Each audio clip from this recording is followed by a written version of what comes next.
Baik. Bismillahirrahmanirrahim. Assalamualaikum warahmatullahi wabarakatuh. Innal hamdalillah nahmaduhu wa nasta'inuhu wa nastaghfiruh wa na'udzu billahi min syururi anfusina wa min sayyiati a'malina may yahdihillahu fala mudhillalah wa may yudlil fala hadiyalah. Asyhadu an la ilaha illallah wa asyhadu anna Muhammadan abduhu wa rasuluhu amma ba'd. Ikhwafillah rahimakumullah. Pertama-tama dan yang paling utama adalah kita panjatkan puja dan puji syukur kita kehadirat Allah Subhanahu wa taala yang telah memberikan kita nikmat iman, nikmat Islam. Alhamdulillah, mudah-mudahan sampai saat ini kita masih diberikan kesehatan yang prima, sehingga kita masih dapat berkumpul di kajian online ini dengan Ustadz Daniel Barkah. Salawat serta salam tercurahkan kepada junjungan kita Nabi besar Muhammad SAW. Mudah-mudahan kita semua yang hadir di sini mendapatkan syafaat dari beliau SAW. Untuk mempersingkat waktu, minggu lalu kita sudah diberikan materi mengenai Nabi Musa. Perjalanannya di Mesir, lalu ke Madian, dan kembali ke Mesir untuk berdakwah kepada Firaun dan pengikutnya. Dan kelanjutannya akan disampaikan malam ini oleh Ustadz Daniel Barkah. Alhamdulillah beliau sudah hadir, dan waktu dan tempat kami persilakan. Ustadz.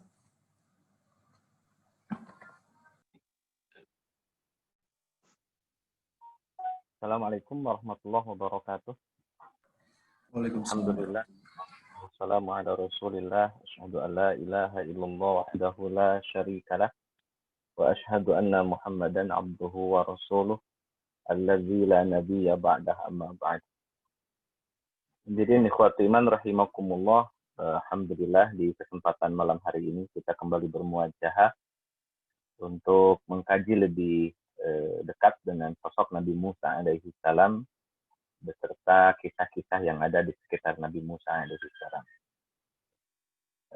Salawat dan salam semoga dilimpah curahkan kepada Nabiullah Muhammad sallallahu alaihi wasallam beserta para keluarga, sahabat dan segenap umat yang senantiasa itba kepadanya ila akhiril hayah nanti, mudah-mudahan termasuk kita di dalamnya. Teman-teman yang Allah muliakan, di materi yang sudah saya share, jadi ini tidak mungkin saya bahas per slide ya, per item. Jadi mungkin random saya bahas. Nanti mungkin dalam diskusi silakan teman-teman untuk menanyakan sesuatu yang memang belum tersampaikan secara lisan. Nanti boleh didiskusikan. Atau memang yang membutuhkan penjelasan lebih jauh. Monggo. Pertama saya ingin gambarkan bahwa Nabi Musa alaihi salam setelah mengalami suasana dakwah terhadap Firaun. Firaun, laknatullah alaihi, itu didakwahi.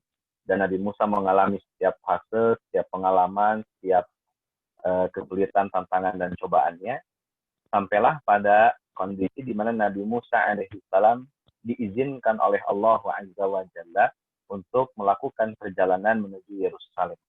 Dari Mesir ke Madian, balik lagi ke Mesir, sekarang menuju Yerusalem. Sekaligus nanti kita akan membahas distorsinya orang-orang Bani Israel. Sejarah Bani Israel.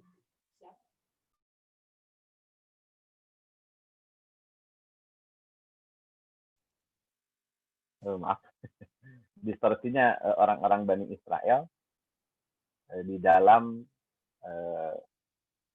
konteks keberagamaan mereka, terutama akidah dan juga beberapa hal yang berkaitan dengan ibadah. Baik teman-teman yang Allah muliakan, kita mulai dari suasana Nabi Musa alaihissalam diizinkan meninggalkan kota Mesir. Ada satu kisah, mungkin ini saya sampaikan secara random ya, bahwa Nabi Musa alaihissalam singkat cerita akhirnya melewati lautan. Nanti teman-teman bisa buka saja di slide-nya itu tentang bagaimana Nabi Musa melewati lautan. Yang jelas Nabi Musa telah berhasil melewati lautan dan seluruh kaum Bani Israel itu sudah lewat. Artinya sudah melewati lautan. Sehingga tidak ada lagi orang-orang Bani Israel yang ada di lautan. Dengan laut yang terbelah itu, kemudian Bani Israel berjalan dengan sangat nyaman, dengan sangat aman, walaupun hati mereka gelisah karena dikejar oleh Firaun, tetapi pada akhirnya seluruh kalangan Bani Israel semuanya aman, semuanya selamat, tidak ada satupun yang tertinggal di lautan. Yang ada tinggallah di ujung lautan sana, di mana Firaun itu hati beliau itu maju mundur, karena dia sendiri takut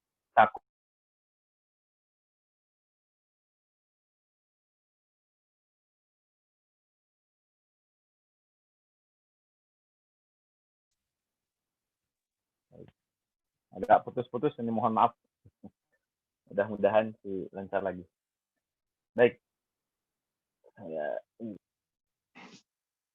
Jadi ketika Firaun ada di ujung lautan seberangnya, Nabi Musa sudah selamat dengan Bani Israelnya, itu Firaun maju mundur. Dia sebetulnya tidak mau ngejar Nabi Musa alaihissalam dan seluruh Bani Israel karena dia takut. Dia mau masuk pada suasana pengalaman yang amazing gitu, yang tidak pernah dialami sebelumnya. Yakni beliau harus melewati lautan di mana pinggir kanan kirinya adalah air laut dan jalanannya adalah dasar lautan. Sebagaimana dalam penjelasan Al-Imam Ibnu Katsir, karang-karang atau batu-batu yang ada di dasar lautan itu semuanya dihempas oleh angin sehingga jalanan tersebut jalanan yang mulus, nggak ada hambatan, nggak ada batu, nggak ada karang, nggak ada ya sejenis makhluk laut, itu semuanya tidak ada karena dihempas oleh angin. Jadi dinding kanan, dinding kirinya lautan, dan dasarnya atau alasnya itu tanah yang mulus, yang yang nyaman untuk digunakan oleh baik Nabi Musa ataupun yang lain. Ini Fir'aun laknatullah alaihi ketika melihat suasana itu, ya dia manusia biasa yang tidak pernah mengalami suasana supernatural seperti itu, tentunya takutan. Dia ketakutan. Tapi tetap rasa sombongnya tetap ada. Makanya kata Fir'aun ini, lihatlah bagaimana laut ini terbelah hingga aku bisa mengejar budak-budak. Ini kan egonya seorang Fir'aun. Jadi ini egonya seorang Fir'aun. Sebetulnya beliau takut karena memang melihat suasana pengalaman yang supranatural atau supernatural. Sampai pada akhirnya nih, tambahan kisah ya, yang mungkin terselip oleh para ulama sejarah. Kenapa kok akhirnya Fir'aun mengejar Nabi Musa alaihissalam menyeberangi lautan? Sebetulnya beliau tidak mau menyeberangi lautan karena rasa takut yang menghujam dalam hati seorang Fir'aun. Nah, lantas kenapa kok akhirnya Fir'aun mengejar? Sebetulnya Fir'aun tidak mengejar, sebetulnya Fir'aun tidak mengejar, tetapi kuda yang ditunggangi oleh Fir'aun itu dipancing. Masya Allah ya nih. Memang harus seperti itu kisahnya. Jadi kudanya Fir'aun yang membawa keretanya Fir'aun itu dipancing oleh malaikat Jibril alaihi salam supaya kuda ini masuk ke tengah lautan. Caranya adalah malaikat Jibril alaihi salam itu memiliki kuda, kudanya ini kuda betina. Dalam riwayat yang lain, malaikat Jibril yang menyerupakan dirinya menjadi kuda. Ini wallahu alam lah ya. Ini wallahu alam. Yang betul apakah Jibril punya kuda atau malaikat Jibril yang menyerupai kuda, ini wallahu alam. Yang jelas kuda betina lah itu. Kuda betina ini akhirnya menggoda kudanya Firaun. Sampai akhirnya kuda Firaun mengejar kuda betina yang cantik gitu kan, dalam versi kuda ya ini. Dikejarlah kuda betina itu sampai maju ke tengah lautan. Nah, karena Firaun sudah maju ke tengah lautan, maka anak buahnya yang di belakang yang disebutkan dalam kitab Qasasul Anbiya itu sampai 1.600.000 orang. 1.600.000 orang. Bisa teman-teman bayangkan sebanyak apa itu? Insya Allah ya. Dan yang dikejar oleh Firaun itu 600.000 Bani Israel. Jadi 600.000 dikejar oleh 1.600.000 orang. Nah, teman-teman yang Allah muliakan, karena Firaun sudah masuk ya ke lautan begitu, ke jalanan yang sudah terbelah tadi, lautan yang sudah terbelah tadi, maka kaumnya pun mengikuti Firaun tanpa pikir panjang, tanpa nunggu komando lagi. Seluruh anak buah Firaun mengikuti Firaun. Firaun terpaksa harus mengejar Nabi Musa sampai ke tengah lautan karena kudanya dipancing oleh kuda betina dalam suatu riwayat yang dimiliki atau ditunggangi oleh malaikat Jibril alaihi salam. Ini wallahu alam. Mana yang betul, apakah malaikat Jibril menyerupai kuda atau memang malaikat Jibril yang mengendarai kuda. Nah, teman-teman yang Allah muliakan, ini asbab akhirnya kemudian Firaun ke tengah lautan sampai ya peristiwanya Firaun ini akhirnya tenggelam dan seluruh anak buah Firaun yang saat itu ikut serta dengan Firaun semuanya mati tenggelam. Semuanya mati tenggelam dan tidak ada yang bisa diselamatkan, termasuk Firaun laknatullah alaih. Namun jasadnya Firaun nanti Allah selamatkan. Kan idealnya kalau tenggelam di dasar lautan minimal badannya bengkak, dimakan hiu atau dimakan apa, itu idealnya. Tetapi Allah Azza wa Jalla menjanjikan bahwa fal yauma nunajjika bibadanika litakuna liman khalfaka ayah. Maka ini janji Allah Azza wa Jalla bahwa Allah akan menjaga tubuhnya Firaun bukan dalam rangka karomah kemuliaan bagi Firaun, tetapi sebagai ibroh, pelajaran, ayat, tanda-tanda kekuasaan Allah bagi generasi yang akan datang. Ya, mungkin dalam konteksnya hal ini adalah kita semua ya. Jadi jenazah Fir'aun ini diselamatkan oleh Allah Azza wa Jalla, akhirnya tidak sampai hancur begitu. Bahkan dalam satu riwayat itu masih lengkap dengan baju besinya, masih lengkap dengan baju besinya. Diselamatkan badannya Fir'aun ini oleh Allah Azza wa Jalla, ditemukan oleh warga Mesir, kemudian dimumikan oleh warga Mesir. Jadi tetap endingnya memang dimumikan. Endingnya memang tetap dimumikan. Jadi ketemu oleh orang-orang Fir'aun, oleh orang-orang Mesir, mohon maaf, jasadnya Fir'aun ini kemudian dimumikan sebagaimana umumnya raja-raja Mesir, yang memang kalau mati selalu dimumikan. Dan memang yang namanya dimumikan pasti tidak akan lepas dari yang namanya bahan dasar garam.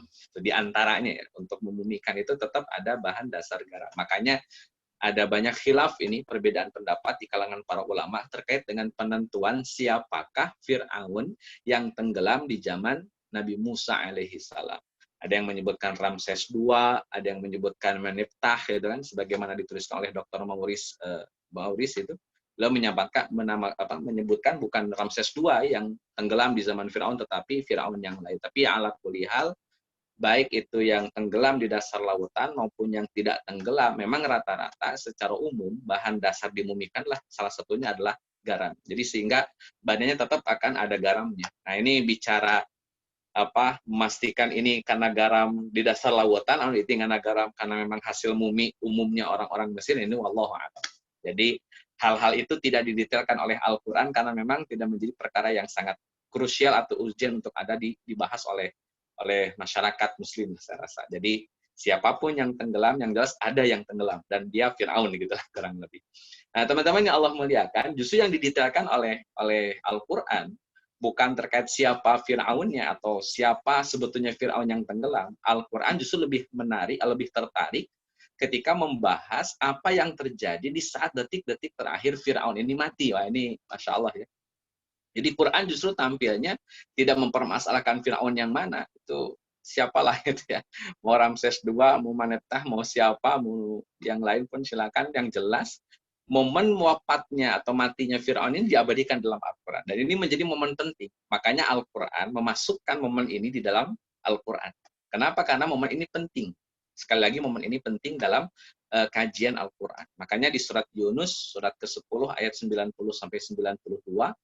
Allah Azza wa Jalla menggambarkan tentang bagaimana keadaan Firaun akan mati. Ini saya bacakan kalimatnya. Teman-teman yang Allah muliakan bisa juga buka dalam literatur Quran di surat Yunus ayat 90-92. Ada kalimat yang berbunyi, ini ketika Firaun sudah tenggelam, Firaun itu kemudian mengucapkan kalimat. Ini bisa teman-teman bayangkan, Firaun sudah tenggelam di dasar lautan, tidak mungkin bisa selamat dalam keadaan hidup-hidup. Kemudian Firaun mengucapkan kalimat-kalimat yang bagi kita ini menjadi kalimat penting dan sakral, serta menjadi penentu keselamatan dunia dan akhirat. Ya, kalau kalimat ini diucapkan sebelum mati, gitu ya. Atau jauh dari kematian, kalimat ini diucapkan, maka kalimat ini bisa menentukan keselamatan di dunia wal akhirah. Diabadikan dalam Al-Quran, Fir'aun ini mengucapkan kalimat, amantu, aku beriman. La ilaha illalladzi amanat bihi banu Israel. Aku beriman bahwasanya tiada Tuhan selain Dia yang diimani oleh Bani Israel. Jadi Tuhan yang diimani oleh Bani Israel. Dan itu tentunya Allah Azza wa Jalla. Di lanjutan ayatnya, wa ana minal muslimin, dan saya termasuk orang yang muslim atau orang yang pasrah, orang yang muslim. Teman-teman yang Allah muliakan, kalimat ini jika kita lihat secara sederhana, secara teks bahasa, Fir'aun itu sudah bersyahadat sebelum kematiannya. Jadi kalau ditanya apakah Fir'aun mati dalam keadaan sudah bersyahadat, maka jawabannya Fir'aun mati dalam keadaan sudah bersyahadat. Dengan kalimat, amantu, aku telah beriman. Ini kan syahadatnya Fir'aun. Annahu la ilaha illalladzi amanat bihi banu Israil wa ana minal muslim. Aku telah beriman kepada Tuhan yang diimani oleh Bani Israel dan saya termasuk orang yang muslim. Ini syahadatnya Firaun. Jadi kalau Firaun disebutkan mati dalam keadaan tidak bersyahadat, Ya kurang tepat, karena secara teks Quran justru disebutkan Fir'aun mati sesudah dia mengucapkan syahadatnya. Nah teman-teman yang Allah muliakan, tapi lanjutan ayatnya, supaya tidak salah paham. Gitu. Jadi Fir'aun, saya tegaskan dulu, dalam keadaan sudah bersyahadat. Fir'aun mati dalam bersyahadat, maka lanjutan ayatnya, kata Allah Azza wa Jalla, al-ana, kata Allah Azza wa Jalla, kenapa baru sekarang syahadatnya?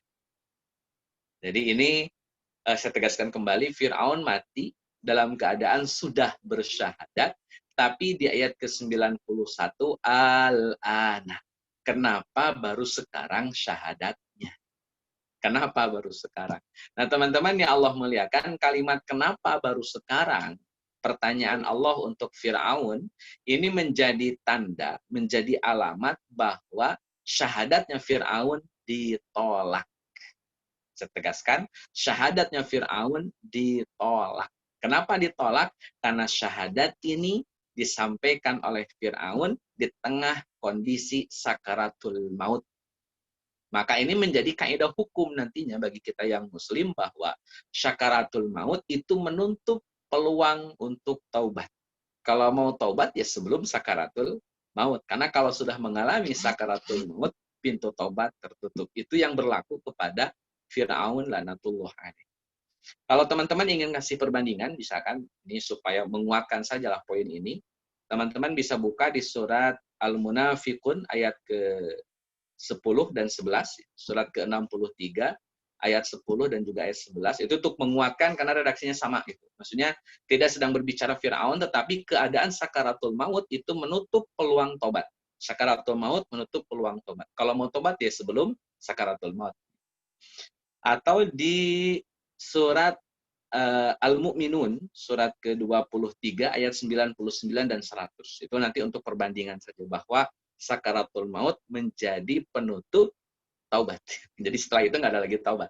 Makanya Fir'aun ketika dia mengucapkan amantu annahu la ilaha illalladzi amanat bihi banu Israil wa ana minal muslimin, tapi itu diucapkan ketika sedang sakaratul maut, maka ditolak. Jadi betul Fir'aun mati dalam keadaan bersyahadat, tapi syahadatnya ditolak. Allahu a'lam. Nah teman-teman yang Allah muliakan, keadaan Fir'aun ini ketika dia mengucapkan amang itu bikin kesal malaikat Jibril. Ini Masya Allah. Malaikat Jibril saja kesel gitu lihat Fir'aun yang ujug-ujug bersyahadat. Padahal lintasan sejarah hidupnya Fir'aun, nggak ada roman-romannya tobat, nggak ada roman-romannya jadi orang baik, pas mau mati dia bersyahadat. Sampai malaikat Jibril dalam kitab Qasasul Anbiya, Imam Ibnu Katsir rahimahullahu taala, itu malaikat mengambil mengambil pasir dengan sayapnya, kemudian pasirnya disumpalkan ke mulutnya Firaun. Kata malaikat Jibril kepada Nabi Allah Muhammad, wahai Muhammad, andai saja kamu lihat bagaimana aku mengambil pasir dan kusumpalkan pasir ini ke mulutnya Firaun. Karena aku khawatir Allah Azza wa Jalla memberikan rahmatnya pada Fir'aun. Jadi kalau bicara rahmatnya Allah kan siapa saja bisa dimaafkan. Hatta yang tidak bertaubat sekalipun. Tapi itu ya sangat menjadi otoritas Allah Azza wa Jalla ketika memberikan rahmatnya. Makanya Jibril khawatir jika rahmat ini Allah berikan kepada Fir'aun. Maka mulutnya Fir'aun ketika mengucapkan amantu annahu la ilaha illalladzi amanat bihi banu Israil, itu disumpal oleh malaikat Jibril. Ini malaikat aja ngenes sih sama Fir'aun. Jadi memang luar biasa itu. Fir'aun itu sosok yang sangat luar biasa. Sampai malaikat saja yang tidak punya nafsu ngenes sama yang namanya Fir'aun. Ini Masya Allah ya. Yang nggak punya nafsu saja ngenes itu. Apalagi kita yang punya nafsu. Tentu kalau ketemu Fir'aun mungkin ngenesnya luar biasa. Baik teman-teman yang Allah muliakan. Itu gambaran tentang Fir'aun mati dan keselamatan Nabi Musa alaihi salam ini kemudian dijadikan sebagai hari raya.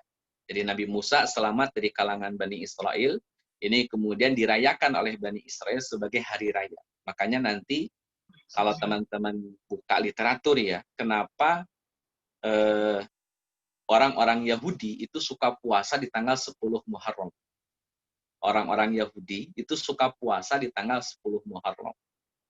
Dan itu pun sudah dipraktekkan oleh Nabi Muhammad SAW jauh sebelum beliau menjadi seorang rasul. Jadi Nabi Muhammad sebelum jadi rasul sudah biasa melaksanakan puasa 10 Muharram, Yahudi pun sudah biasa melaksanakan puasa 10 Muharram. Dan di antara alasan orang-orang Yahudi kenapa mereka kemudian puasa di tanggal 10 Muharram, salah satunya adalah tanggal 10 Muharram menjadi hari keselamatan Musa dan juga keselamatan Bani Israel dari kejaran Fir'aun laknatullah alaih. Momen itu, hari itu menjadi hari bersejarah bagi kalangan Bani Israel sehingga dijadikan sebagai hari raya.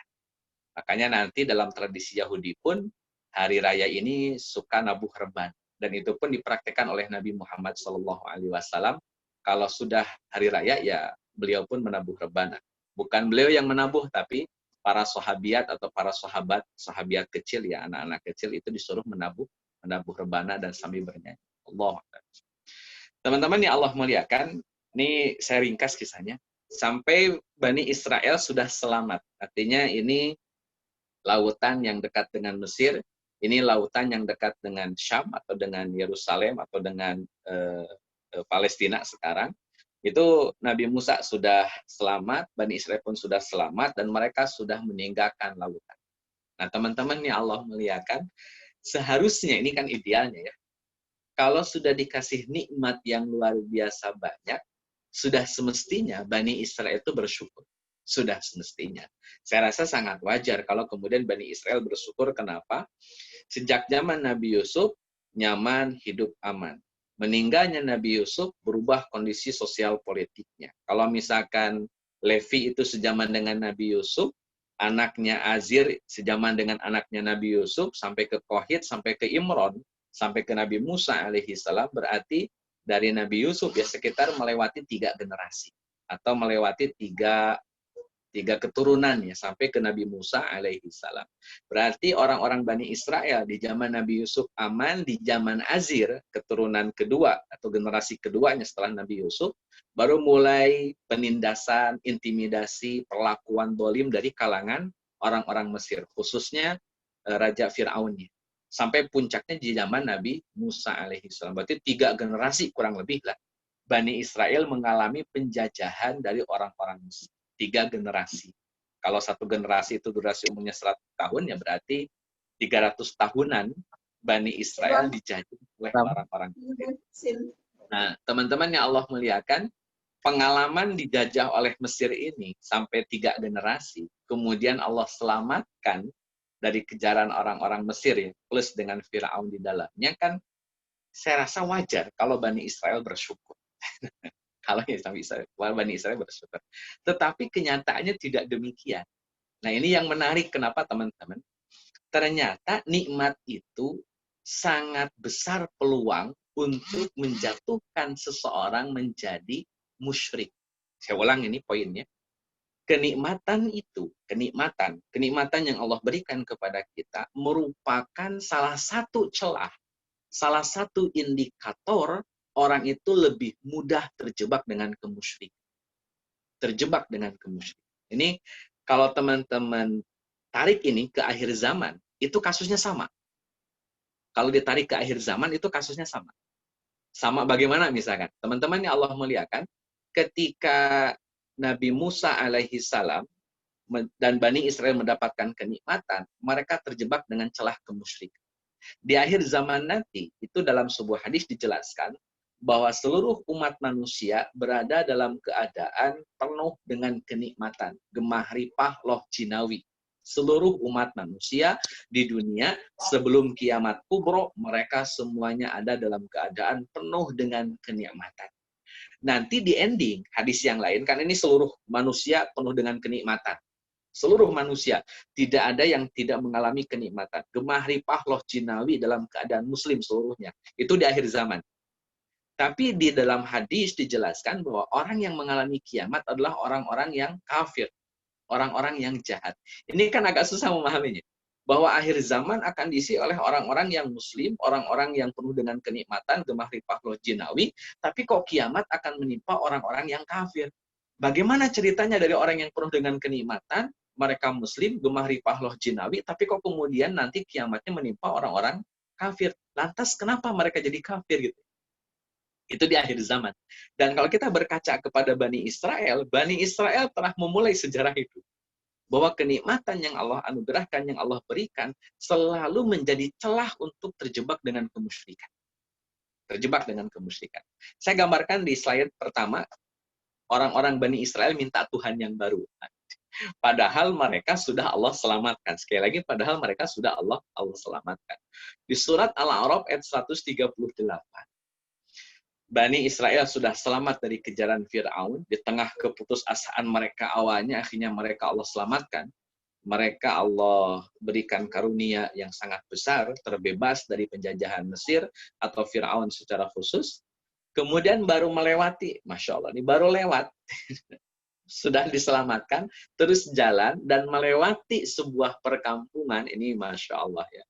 Kalau saya jadi Nabi Musa tuh kayaknya emang udah ngenes betul sama Bani Israel. Lewat sebuah kampung, orang-orang di kampung lagi nyembah berhala. Jadi Bani Israel jalan lewat sebuah kampung, kampung itu penyembah berhala. Dilihat oleh Bani Israel, orang-orang yang nyembah berhala, sampai ada dialog dengan para penyembah berhala, sampai akhirnya ketika Bani Israel sudah dialog dengan para penyembah berhala, Bani Israel bilang ke Nabi Musa alaihi salam. Kata Bani Israel, "Ya Musa, wahai Musa." Ini kata Bani Israel kepada Nabi Musa alaihi salam. Kata mereka, "Ya Musa, wahai Nabi Musa, ij'al lana ilahan kama lahum alihah." Masya Allah. Perang ajar memang Bani Israel ini. Ij'al lana, wahai Musa, tolong buatkan bagi kami ilahan, satu Tuhan, kama lahum alihah, sebagaimana mereka memiliki banyak Tuhan. Teman-teman yang Allah muliakan, Bani Israel itu sudah punya Tuhan, Allah Azza wa Jalla. Sebagaimana dalam surat Toha ayat ke-14, Innani anallahu la ilaha illa ana fa'budni wa aqimis salata li zikri. Dan itu perintah Allah kepada Nabi Musa alaihi salam. Artinya Fir'aun sudah punya Tuhan. Sudah punya agama, namanya agama Islam. Baru diselamatkan dari penjajahan Fir'aun dan bangsa Mesir. Baru juga selamat, lihat orang nyembah berhala, kepincut pengen nyembah berhala. Ini kan Masya Allah ya. Tuh Bani Israel semudah itu mereka melupakan kenikmatan yang baru saja mereka dapatkan dari Allah Azza wa Jalla dan terjebak dengan kemusyrikan. Hanya gara-gara lihat orang nyembah berhala. Serendah itu iman mereka, setipis itu iman mereka. Masya Allah. Makanya wajar kalau Nabi Musa ngenes banget sama yang namanya Bani Israel, walaupun itu umat beliau sendiri. Teman-teman yang Allah muliakan, ya sampai akhirnya Nabi Musa marah lah gara-gara permintaan dari kalangan Bani Israel ini yang minta Tuhan yang baru. Nah, ini nanti kalau teman-teman baca lebih detail, itu orang-orang yang di kampung yang dilihat oleh Bani Israel lagi nyembah berhala, itu berhalanya sebuah pohon. Jadi mereka sedang nyembah pohon dan orang-orang Bani Israel terkagum-kagum dengan pohon itu. Kenapa? Karena pengakuan orang yang nyembah pohon, kata mereka, gara-gara pohon ini kami mendapatkan pelindungan. Gara-gara pohon ini kami dijauhkan dari bala. Gara-gara pohon ini kami mendapatkan keberuntungan. Nah, bahasa-bahasa itulah yang akhirnya mendoktrin orang-orang Bani Israel bahwa mereka butuh Tuhan yang konkret, butuh Tuhan yang ada di bumi, butuh Tuhan yang bisa mendengarkan doa-doa mereka, harapan-harapan mereka, mengabulkan doa mereka, menjauhkan mereka dari bala. Itu Bani Israel. Akhirnya Nabi Musa marah. Sampai dikatakan oleh Nabi Musa, innakum qaumun tajhalun. Kalian ini memang kaum yang sangat bodoh. Jadi kecerdasan diukurnya bukan karena intelektualitas. Kecerdasan diukur oleh sejauh mana tingkat imunitas iman seseorang. Allah. Teman-teman yang Allah muliakan, itu yang pertama. Distorsinya Bani Israel yang pertama. Dan ini paling parah. Sepanjang perjalanan Bani Israel, ini yang paling parah. Kenapa? Baru diselamatkan oleh Allah, minta Tuhan selain Allah. Kan Masya Allah. Ini memang bikin onar. Yang kedua, teman-teman yang Allah muliakan, ketika dalam perjalanan menuju Yerusalem, kami masih dalam perjalanan, artinya baru sampai di pinggiran Yerusalem, tetapi belum sampai masuk ke kota Yerusalem. Baru melakukan perjalanan. Nanti kan istirahat dulu di Bukit Sinai. Ketika Bani Israel sedang melakukan perjalanan, selain melihat orang yang menyembah berhala, mereka kedatangan rasa lapar, haus, gitulah. Sampai akhirnya mereka minta kepada Nabi Musa alaihi salam, tolong dong, sediakan makanan nih. Kita udah pergi dari Mesir, masa nggak ada makanan gitu. Mungkin dulu belum ada pedagang asongan. Jadi tidak tidak tercukupi kebutuhan makan mereka sepanjang perjalanan. Akhirnya Allah Azza wa Jalla memberikan keutamaan lain. Padahal sudah bikin dosa, pengen minta Tuhan yang lain selain Allah. Allah masih maafin. Masya Allah masih memaafkan Bani Israel. Ketika Bani Israel punya tuntutan kepada Nabi Musa, Allah kabulkan. Dijawab dari surat Al-Baqarah ayat 57. وَظَلَّلْنَا عَلَيْكُمُ الْغَمَامَ وَأَنْزَلْنَا عَلَيْكُمُ الْمَنَّ وَالسَّلْوَى. Bani Israel sepanjang perjalanan menuju Yerusalem, mereka semuanya dinaungi awan. Jadi mereka tidak mengalami rasa panas dalam perjalanan. Perjalanannya adem. Karena tidak pernah mengalami rasa panas. Itu kalangan Bani Israel setelah selamat dari kejaran Fir'aun, tapi belum sampai ke Yerusalem. Dilindungi oleh awan, dinaungi oleh awan sehingga mereka nyaman, adem, sejuk. Tidak hanya itu, Allah Azza wa Jalla mengirimkan manna. Manna itu makanan yang datangnya langsung dari langit. Sejenis roti, warnanya putih dan rasanya manis. Dan memang kalau sedang melakukan perjalanan, memang dianjurkan memperbanyak makanan yang manis. Karena itu mengurangi rasa lapar. Konon katanya begitu. Makanya manna ini roti yang rasanya manis, kan bisa saja Allah ngirimin roti rasanya tawar gitu. Atau roti ngirimnya rasanya rasa asin keju, itu bisa saja itu bagi Allah Azza wa Jalla. Tapi yang dikirimkan oleh Allah adalah roti berwarna putih dengan rasa yang manis. Karena mungkin di antara keuntungannya rasa manis itu bisa menahan rasa lapar jauh lebih lama. Nah, teman-teman yang Allah muliakan, mana ini menjadi hidangan pagi, breakfast-nya Bani Israel. Sarapan paginya Bani Israel. Jadi mereka makan roti, sebagian disimpan sebagai perbekalan untuk siangnya. Itu orang-orang Bani Israel. Kemudian tidak hanya itu, Allah Azza wa Jalla mengirimkan salwa. Salwa itu sejenis burung. Dalam beberapa riwayat mirip burung dara. Burung dara atau burung merpati ya barangkali. Atau sejenis burung yang berbeda tapi mirip burung dara, Allah alam.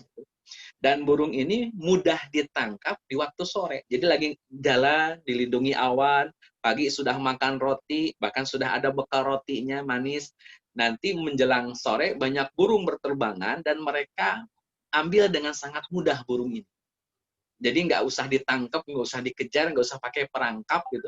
Nggak usah repot-repot, nggak usah pakai repot-repot pakai perangkap, itu langsung ambil dan burung ini diem. Jadi jinak semua. Sehingga burungnya diambil, disembelih, dimakan atau digoreng, dibakar atau bagaimana caranya. Dibakar ya tentunya cara makannya orang-orang Bani Israel. Intinya makan sorenya adalah daging burung, makan paginya roti yang bernama manna. Ini menjadi hidangan rutinan Bani Israel. Pagi ada roti, sore ada burung. Pagi ada roti, sore ada burung. Sepanjang perjalanan makanannya itu. Dan ini teman-teman jangan bayangkan rasa rotinya sama dengan roti kita, rasa burung darahnya sama dengan burung darah yang ada di tengah-tengah kita. Ini rasanya jelas lebih berkualitas. Kenapa? Karena ini hadiah langsung dari Allah Azza wa Jalla. Tentu lebih nikmat rasanya. Tetapi belum, ini satu lagi poinnya. Karena sudah makan tentunya kan haus. Makanya Bani Israel diberikan oleh Allah Azza wa Jalla minuman berupa 12 mata air. Itu pun berdasarkan wahyu Allah untuk Nabi Musa alaihissalam supaya membukukan tongkatnya. Jadilah terpancar 12 mata air. Itu di surat Al-Baqarah ayat ke-60. Jadi Al-Baqarah ayat 57 isinya makanan, Al-Baqarah ayat 60 isinya minuman. Ini hidangan Allah untuk Bani Israel. Kurang apa coba Allah baiknya buat Bani Israel. Teman-teman yang Allah muliakan, sudah dapat hidangan yang luar biasa dari Allah Azza wa Jalla. Ini orang Bani Israel. Mereka dihinggapi rasa bosan. Rasa bosan terhadap makanan dan minuman yang mereka nikmati. Padahal kalau mau bersyukur saja itu sudah mencukupi, Masya Allah. Pagi makan roti, siang makan burung. Kemudian mendapatkan hidangan minuman dari Allah Azza wa Jalla dengan adanya 12 mata air. Nah teman-teman yang Allah muliakan, ternyata mereka bosan. Bosan dengan makanan itu. Akhirnya mereka mengajukan permohonan kepada Nabi Musa alaihissalam. Ini di surat Al-Baqarah ayat ke-61-nya. Kata mereka, wahai Nabi Musa, tolong berikan kepada kami sejenis makanan yang ada sayur mayurnya, ada timunnya, ada bawang putihnya, ada kacang adasnya, ada bawang merahnya. Ini dikasih makan roti mulu. Teman-teman yang Allah muliakan, ini mohon maaf ya, bukan underestimate terhadap orang yang sarapannya roti, enggak. Ini cuman kalau ini kita kaji secara konteks hari ini, jadi makanan roti itu ya makanan memang mewah. Tetapi kalangan Bani Israel tidak suka. Padahal ini hidangan dari langit. Mereka lebih suka dengan sayur mayur, timun, bawang putih, kacang adas, dan bawang merahnya. Kalau konteks di kampung saya mungkin sejenis karedok ya. Karedok atau lotek yang ada timun, ada sayur mayur, ada bawang putih, ada bawang merah, ada beras kencur itu kayak. Makanya Nabi Musa marah kan, sudah dikasih makanan minta yang lain pula. Ini sudah dikasih hati minta jantung. Sampai kata Nabi Musa alaihi salam, ihbitu misrong, ihbitu misro. Fa innalakum masa'altum. Sampai kata Nabi Musa alaihissalam, kalau kamu pengen yang begitu, yang ada sayur mayur, timun, bawang putih, bawang merah, kacang adas, jangan di sini, pergi sono ke Mesir, gitu kata Nabi Musa alaihissalam. Sampai keluar kalimat, udah pergi aja ke Mesir kalau emang mau. Itu kan Nabi Musa udah kesel itu. Udah dikasih pelindungan awan, makan, minum, masih juga pengen yang lain. Jadi, kalau teman-teman analisa ini, orang-orang Bani Israel selain punya kedengkian di zaman Nabi Yusuf kan punya kedengkian yang luar biasa. Yang kedua, orang-orang Bani Israel itu kufur nikmat semuanya. Mereka itu kufur nikmat. Tidak bisa bersyukur atas nikmat Allah Azza wa Jalla. Padahal besar nikmat itu Allah anugerahkan. Tapi rasa syukur di hati mereka nggak ada. Nggak ada sama sekali. Ini kasusnya kayak gini. Dikasih selamat, minta Tuhan yang baru. Dikasih makan minum, minta makanan yang lain. Yang sebetulnya kalau hitung-hitungan, ya makanan roti jauh lebih mewah ketimbang lotek ya. Karedok dengan roti ya, jelas lebih mewah roti lah. Tapi ya orang Bani Israel lebih memilih ya sejenis karedok lah biar gampang aja. Bukan karedok sih sebetulnya ya, cuma sejenis itulah. Makanan yang ada itunya semua. Dan ada kacang adas. Allah alam. Nah teman-teman yang Allah muliakan, jadi bosan terhadap nikmat yang didapat bisa berujung kufur nikmat. Makanya ini menjadi hal yang harus dikaji ya oleh kita semua sebagai seorang muslim, bahwa kenapa kufur nikmat memiliki dosa yang sangat besar. Makanya kata Allah Azza wa Jalla, la in syakartum la azidannakum wa la in kafartum inna azabi lasyadid. Jadi dalam kaidah Quran, orang yang kufur nikmat itu ya diazab. Kufur nikmat ya diazab. Kan ini sudah terjadi di zaman Bani Israel. Bani Israel itu orang-orang yang kufur nikmat. Allah berhak mengazab mereka. Allah. Kalau ada di tengah-tengah kita yang muslim kufur nikmat, ya siap-siap juga kena. Allah a'lam bishawab. Nah, teman-teman yang Allah muliakan, sampai akhirnya Nabi Musa alaihi salam Allah sampaikan di sebuah bukit. Ini para ulama menyebutnya sebagai Bukit Sinai. Jadi kalau teman-teman buka materi yang kemarin, itu ada lembah namanya Wadi Tua. Bil Muqaddasi, Wadil Muqaddasi Tua. Ada wadi yang suci namanya Lembah Tua. Lembah yang suci namanya Lembah Tua. Itu Nabi Musa dapat SK kenabian. Kalau tempat ini adalah tempat Nabi Musa menerima 10 perintah Tuhan. Itu beda. Jadi tempat yang pertama itu tempat Nabi Musa dapat SK kenabian. Tempat yang kedua Nabi Musa mendapatkan 10 perintah Tuhan. Jadi tempat yang berbeda. Permasalahannya ada ulama yang menyamakan bahwa Wadi Tua itu sama dengan Bukit Sinai. Wadi Tua kan kalimatnya bil wadil muqaddasi Tua, sebuah lembah yang suci namanya Tua. Itu Nabi Musa dapat SK kenabian. Kalau kisah yang kemarin itu, yang Nabi Musa tersesat, kemudian lihat ada kobaran api di sebuah lereng gunung, lereng bukit, kemudian Nabi Musa menuju lereng tersebut. Ya, lereng ini lembah dulu baru lereng. Nah, di situ Nabi Musa disuruh melepaskan sendalnya, baru kemudian mendapatkan perintah mendapatkan SK kenabian, termasuk 3 mukjizat. Yang 2 mukjizat yang tongkat dilempar jadi ular, dan tangan dimasukkan ke dalam ketiak, dibuka bercahaya. Itu di Wadi Tua namanya. Kalau yang sekarang, background-nya adalah Bukit Sinai. Bukit Sinai. Jadi dalam bahasa Al-Quran, Wattini, Wazaituni, Waturisinina. Waturisinina itu yang dimaksud dengan Bukit Sinai. Tur itu dalam bahasa Arab artinya gunung. Sinin, Waturisinin itu artinya Sinai. Ini di antara khilaf para ulama. Nanti dijelaskan lebih detail, tapi saya bahas kilas saja. Intinya Sinai ini ada 3 pendapat. Bukit Sinai ini ada 3 pendapat. Allahu a'lam. Jadi saya simpulkan dulu teman-teman. SK kenabian itu di Wadi Tua, 10 perintah Tuhan di Bukit Sinai. Jadi seolah 2 tempat ini berbeda. Wadi Tua dan Bukit Sinai. Wadi Tua SK kenabian, Tur Sina 10 perintah Tuhan atau the 10 commandment. Itu 2 tempat yang berbeda dengan 2 peristiwa yang berbeda. Tapi ada ulama, sekali ulang, ada ulama sejarah yang menyamakan antara Wadi Tua dengan Tur Sina. Jadi Wadi Tua itu, Tur Sina juga itulah.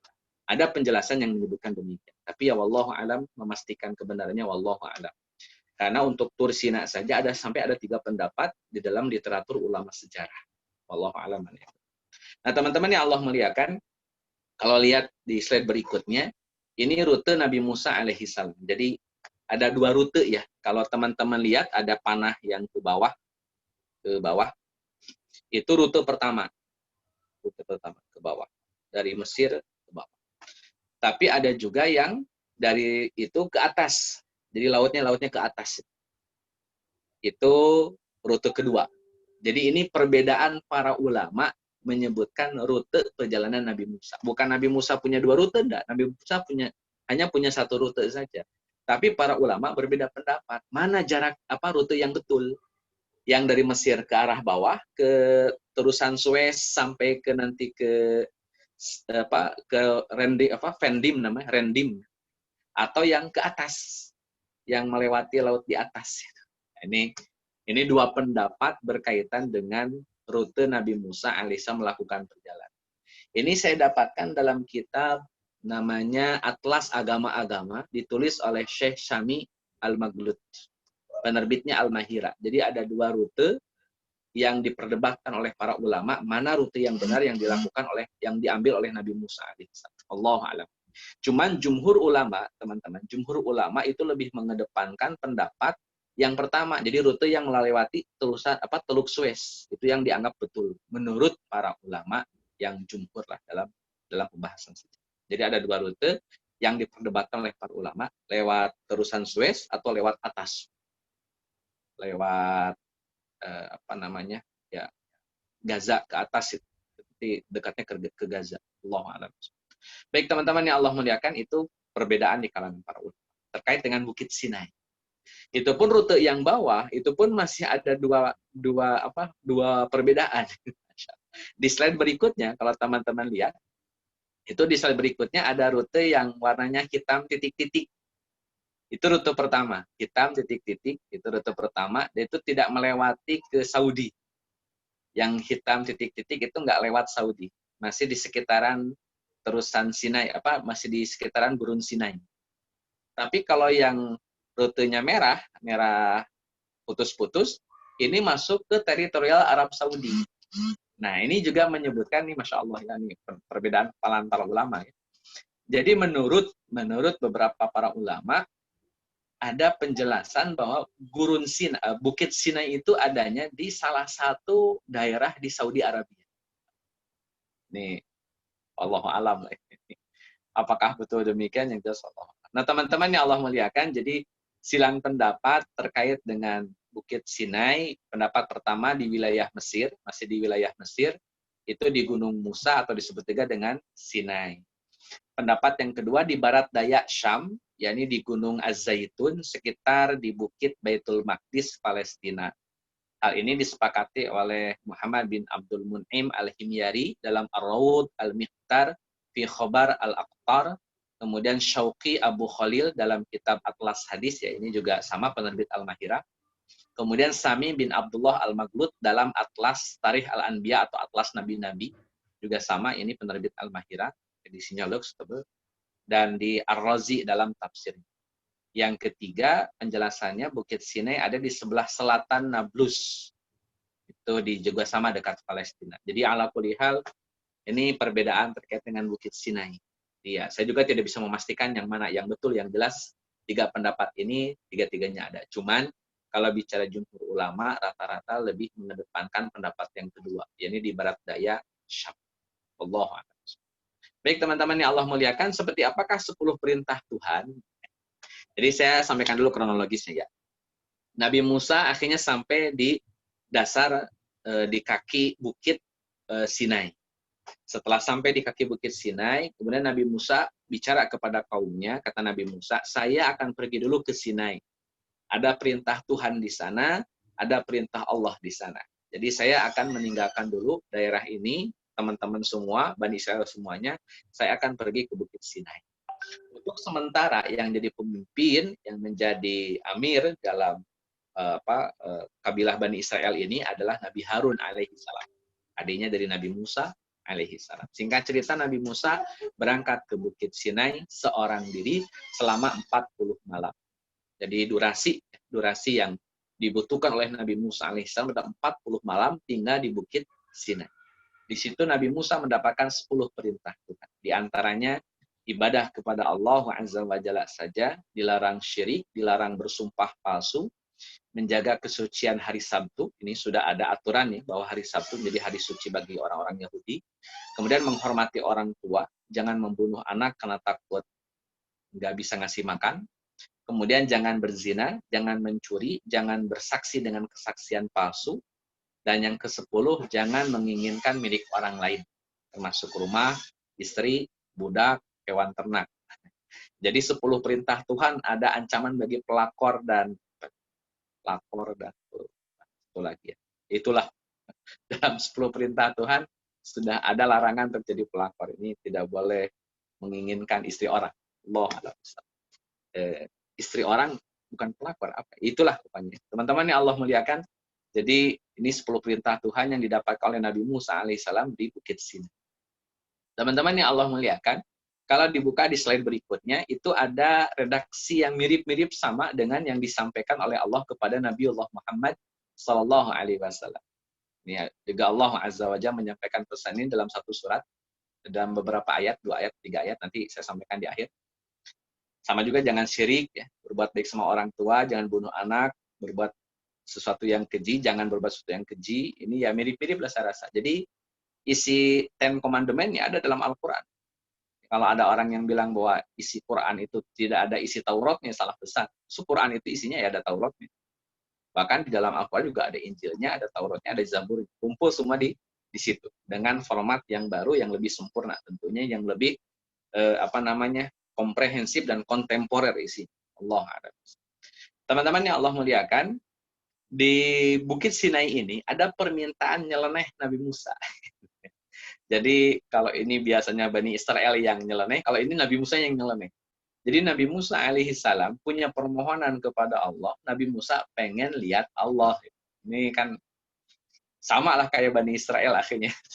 Dikasih hati tapi minta jantung. Ini Nabi Musa terjebak dengan keadaan itu. Jadi Nabi Musa alaihi salam itu dikenal sebagai Nabi yang bisa bicara dengan Allah Azza wa Jalla. Nabi Musa bisa bicara dengan Allah. Nah, Nabi Musa alaihi salam ini sudah bisa bicara dengan Allah, punya tuntutan lebih, pengen lihat Allah Azza wa Jalla. Maka permintaan ini diajukan oleh Nabi Musa. Itu diabadikan dalam surat Al-A'raf ayat ke-143. Kata Nabi Musa alaihi salam, "Ya Rabb, wahai Tuhanku, tampakkanlah dirimu kepadaku agar aku dapat melihatmu." Ini kan apa ya namanya? Ya nyeleneh lah saya rasa. Kok Nabi pengen lihat Allah? Nah teman-teman yang Allah muliakan, akhirnya Allah Azza wa Jalla menjawab, kata Allah, kalau kamu ingin melihatku, maka lihatlah gunung di sana. Gunung di sana lihat. Akhirnya Nabi Musa mengarahkan pandangannya ke sebuah gunung, kemudian Allah menampakkan cahayanya. Saya ulang ini. Allah hanya menampakkan cahayanya, bukan menampakkan zatnya. Baru menampakkan cahayanya, cahaya keluar, gunung ini rata. Dan Nabi Musa alaihissalam jatuh pingsan. Nabi Musa alaihissalam jatuh pingsan. Sehingga nanti dibangunkan kembali oleh Allah Azza wa Jalla, dan Nabi Musa memohon ampunan kepada Allah Azza wa Jalla atas permintaan nyeleneh. Dan ini ya karena seorang nabi dimaafkan oleh Allah Azza wa Jalla. Nah, teman-teman yang Allah muliakan, itu permintaan nyeleneh Nabi Musa, dan ini nanti berpengaruh terhadap umatnya. Jadi ya secara umum Bani Israel begitulah. Nabi Musa juga kan Bani Israel. Teman-teman yang Allah muliakan, tapi tentunya Nabi Musa selamat dari kekurangan aib-aib Bani Israel secara umum ya, karena beliau seorang nabi. Tapi ada beberapa karakter yang memang ada sisi Bani Israelnya di hati Nabi Musa. Allah. Teman-teman yang Allah muliakan, kalau kita cek ajaran Bani Israel ya adalah ajaran Islam. Itu nanti bisa dibuka di surat Al-Baqarah ayat ke-183, itu apa namanya? Ajaran Bani Israel yang telah diperintahkan oleh Allah Azza wa Jalla kepada Nabi Musa dan juga kepada seluruh Bani Israel. Dan isinya ya ajaran Islam. Kemudian teman-teman yang Allah muliakan, ini ada peristiwa penting. Allah Azza wa Jalla pernah mengangkat Bukit Sinai. Itu diangkat oleh Allah Azza wa Jalla karena orang-orang Bani Israel tidak mau beriman kepada apa yang telah dibawa oleh Nabi Musa alaihissalam. Jadi saya singkat cerita, Nabi Musa pulang, kemudian melihat penyembah anak sapi. Nanti saya bahas itu penyembah anak sapi. Ketika pulang ada orang-orang menyembah anak sapi, kemudian Nabi Musa marah dan Nabi Musa meminta mereka untuk beriman kembali. Tapi mereka menolak. Sampai akhirnya Nabi Musa alaihissalam harus mengangkat, bukan Nabi Musa, Allah Azza wa Jalla mengangkat Bukit Sinai. Sampai Bukit Sinai ini berada di atas kepalanya orang-orang Bani Israel. Di atas kepalanya orang-orang Bani Israel. Sampai kata Nabi Musa alaihissalam, jika kamu tidak beriman, gunung ini jatuh. Tapi kalau kamu beriman, gunung ini akan tetap dalam posisinya seperti sampai Allah kehendaki yang baik.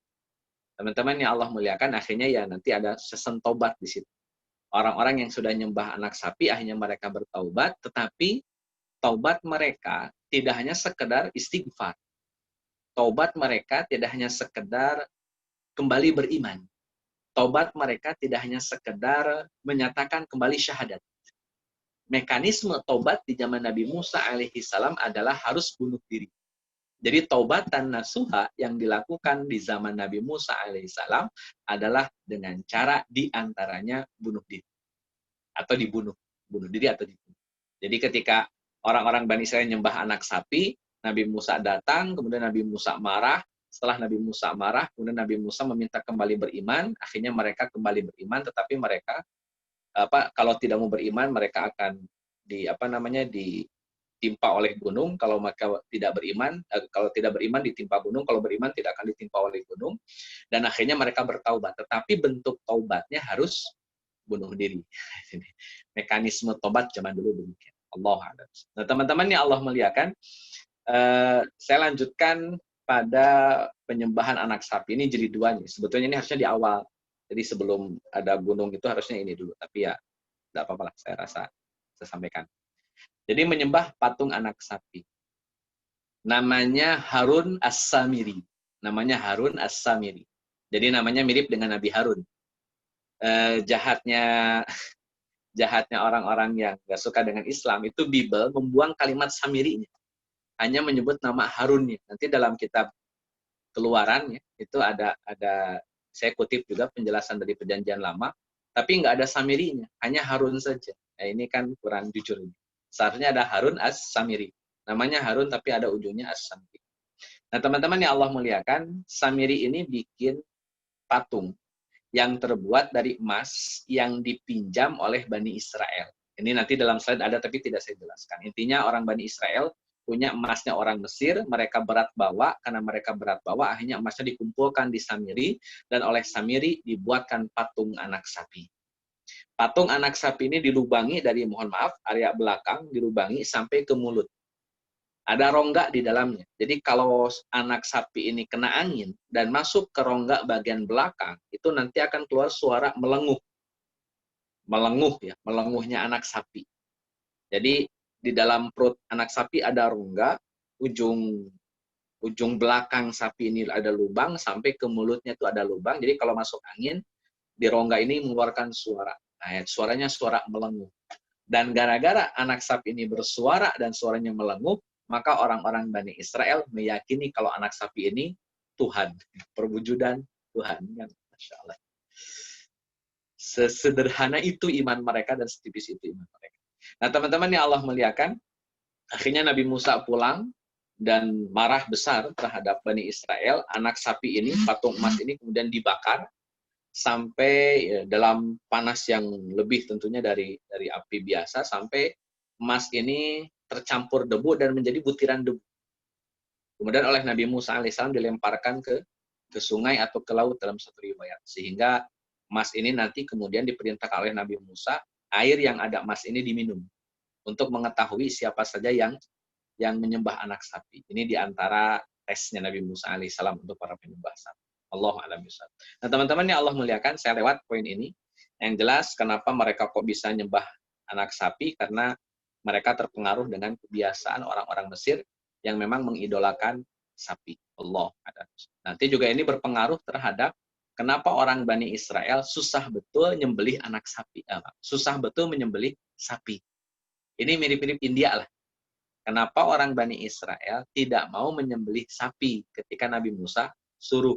Ya jawabannya karena orang-orang Bani Israel menganggap suci sapi. Sama seperti orang-orang Hindu menganggap sapi itu sebagai makhluk yang suci. Boro-boro disembelih. Dilukai saja mereka tidak berani. Allah a'lam. Ini mirip-mirip dengan Yahudi. Teman-teman yang Allah muliakan, ini Hathor ya. Hathor itu patung yang disembah oleh orang-orang Mesir zaman dulu. Dan itu menjadi inspirasinya Bani Israel. Kemudian di gambar berikutnya itu tempat anak sapi yang disembah oleh kalangan Bani Israel.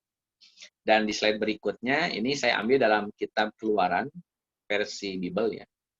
Ada dibuat oleh Harun itu. Nah ini kan kurang jujur ya, Bible harusnya disebutkan Harun As-Samiri, supaya orang tidak salah baca. Nanti khawatirnya Harun yang buat anak sapi adalah Nabi Harun. Ini kan sudah pencemaran nama baik Nabi Harun.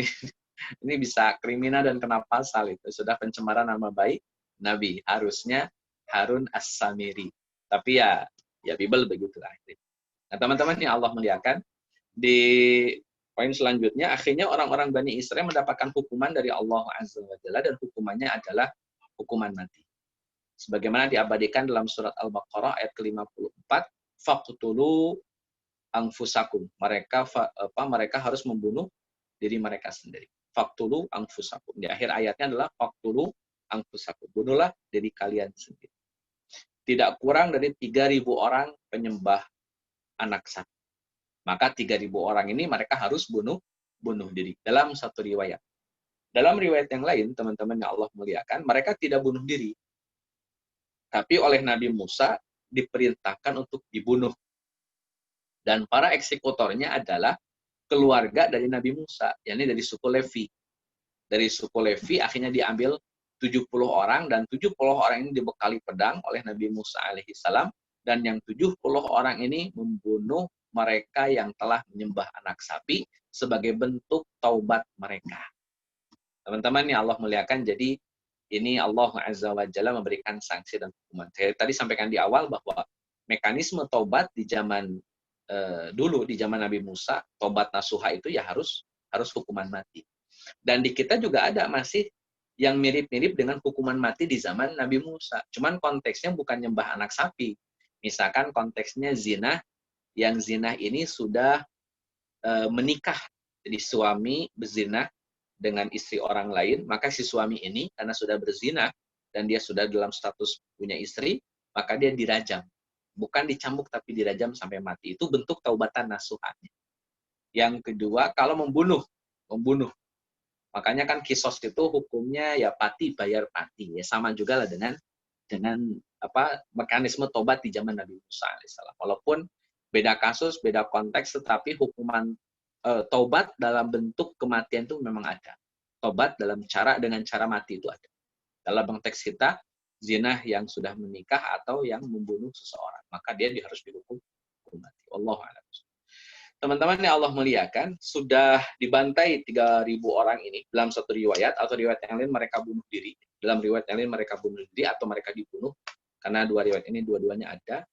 Akhirnya Nabi Musa alaihi salam karena merasa bersalah sudah bunuh orang yang 3.000 ini kan tetap mau tidak mau kan umatnya Nabi Musa alaihi salam.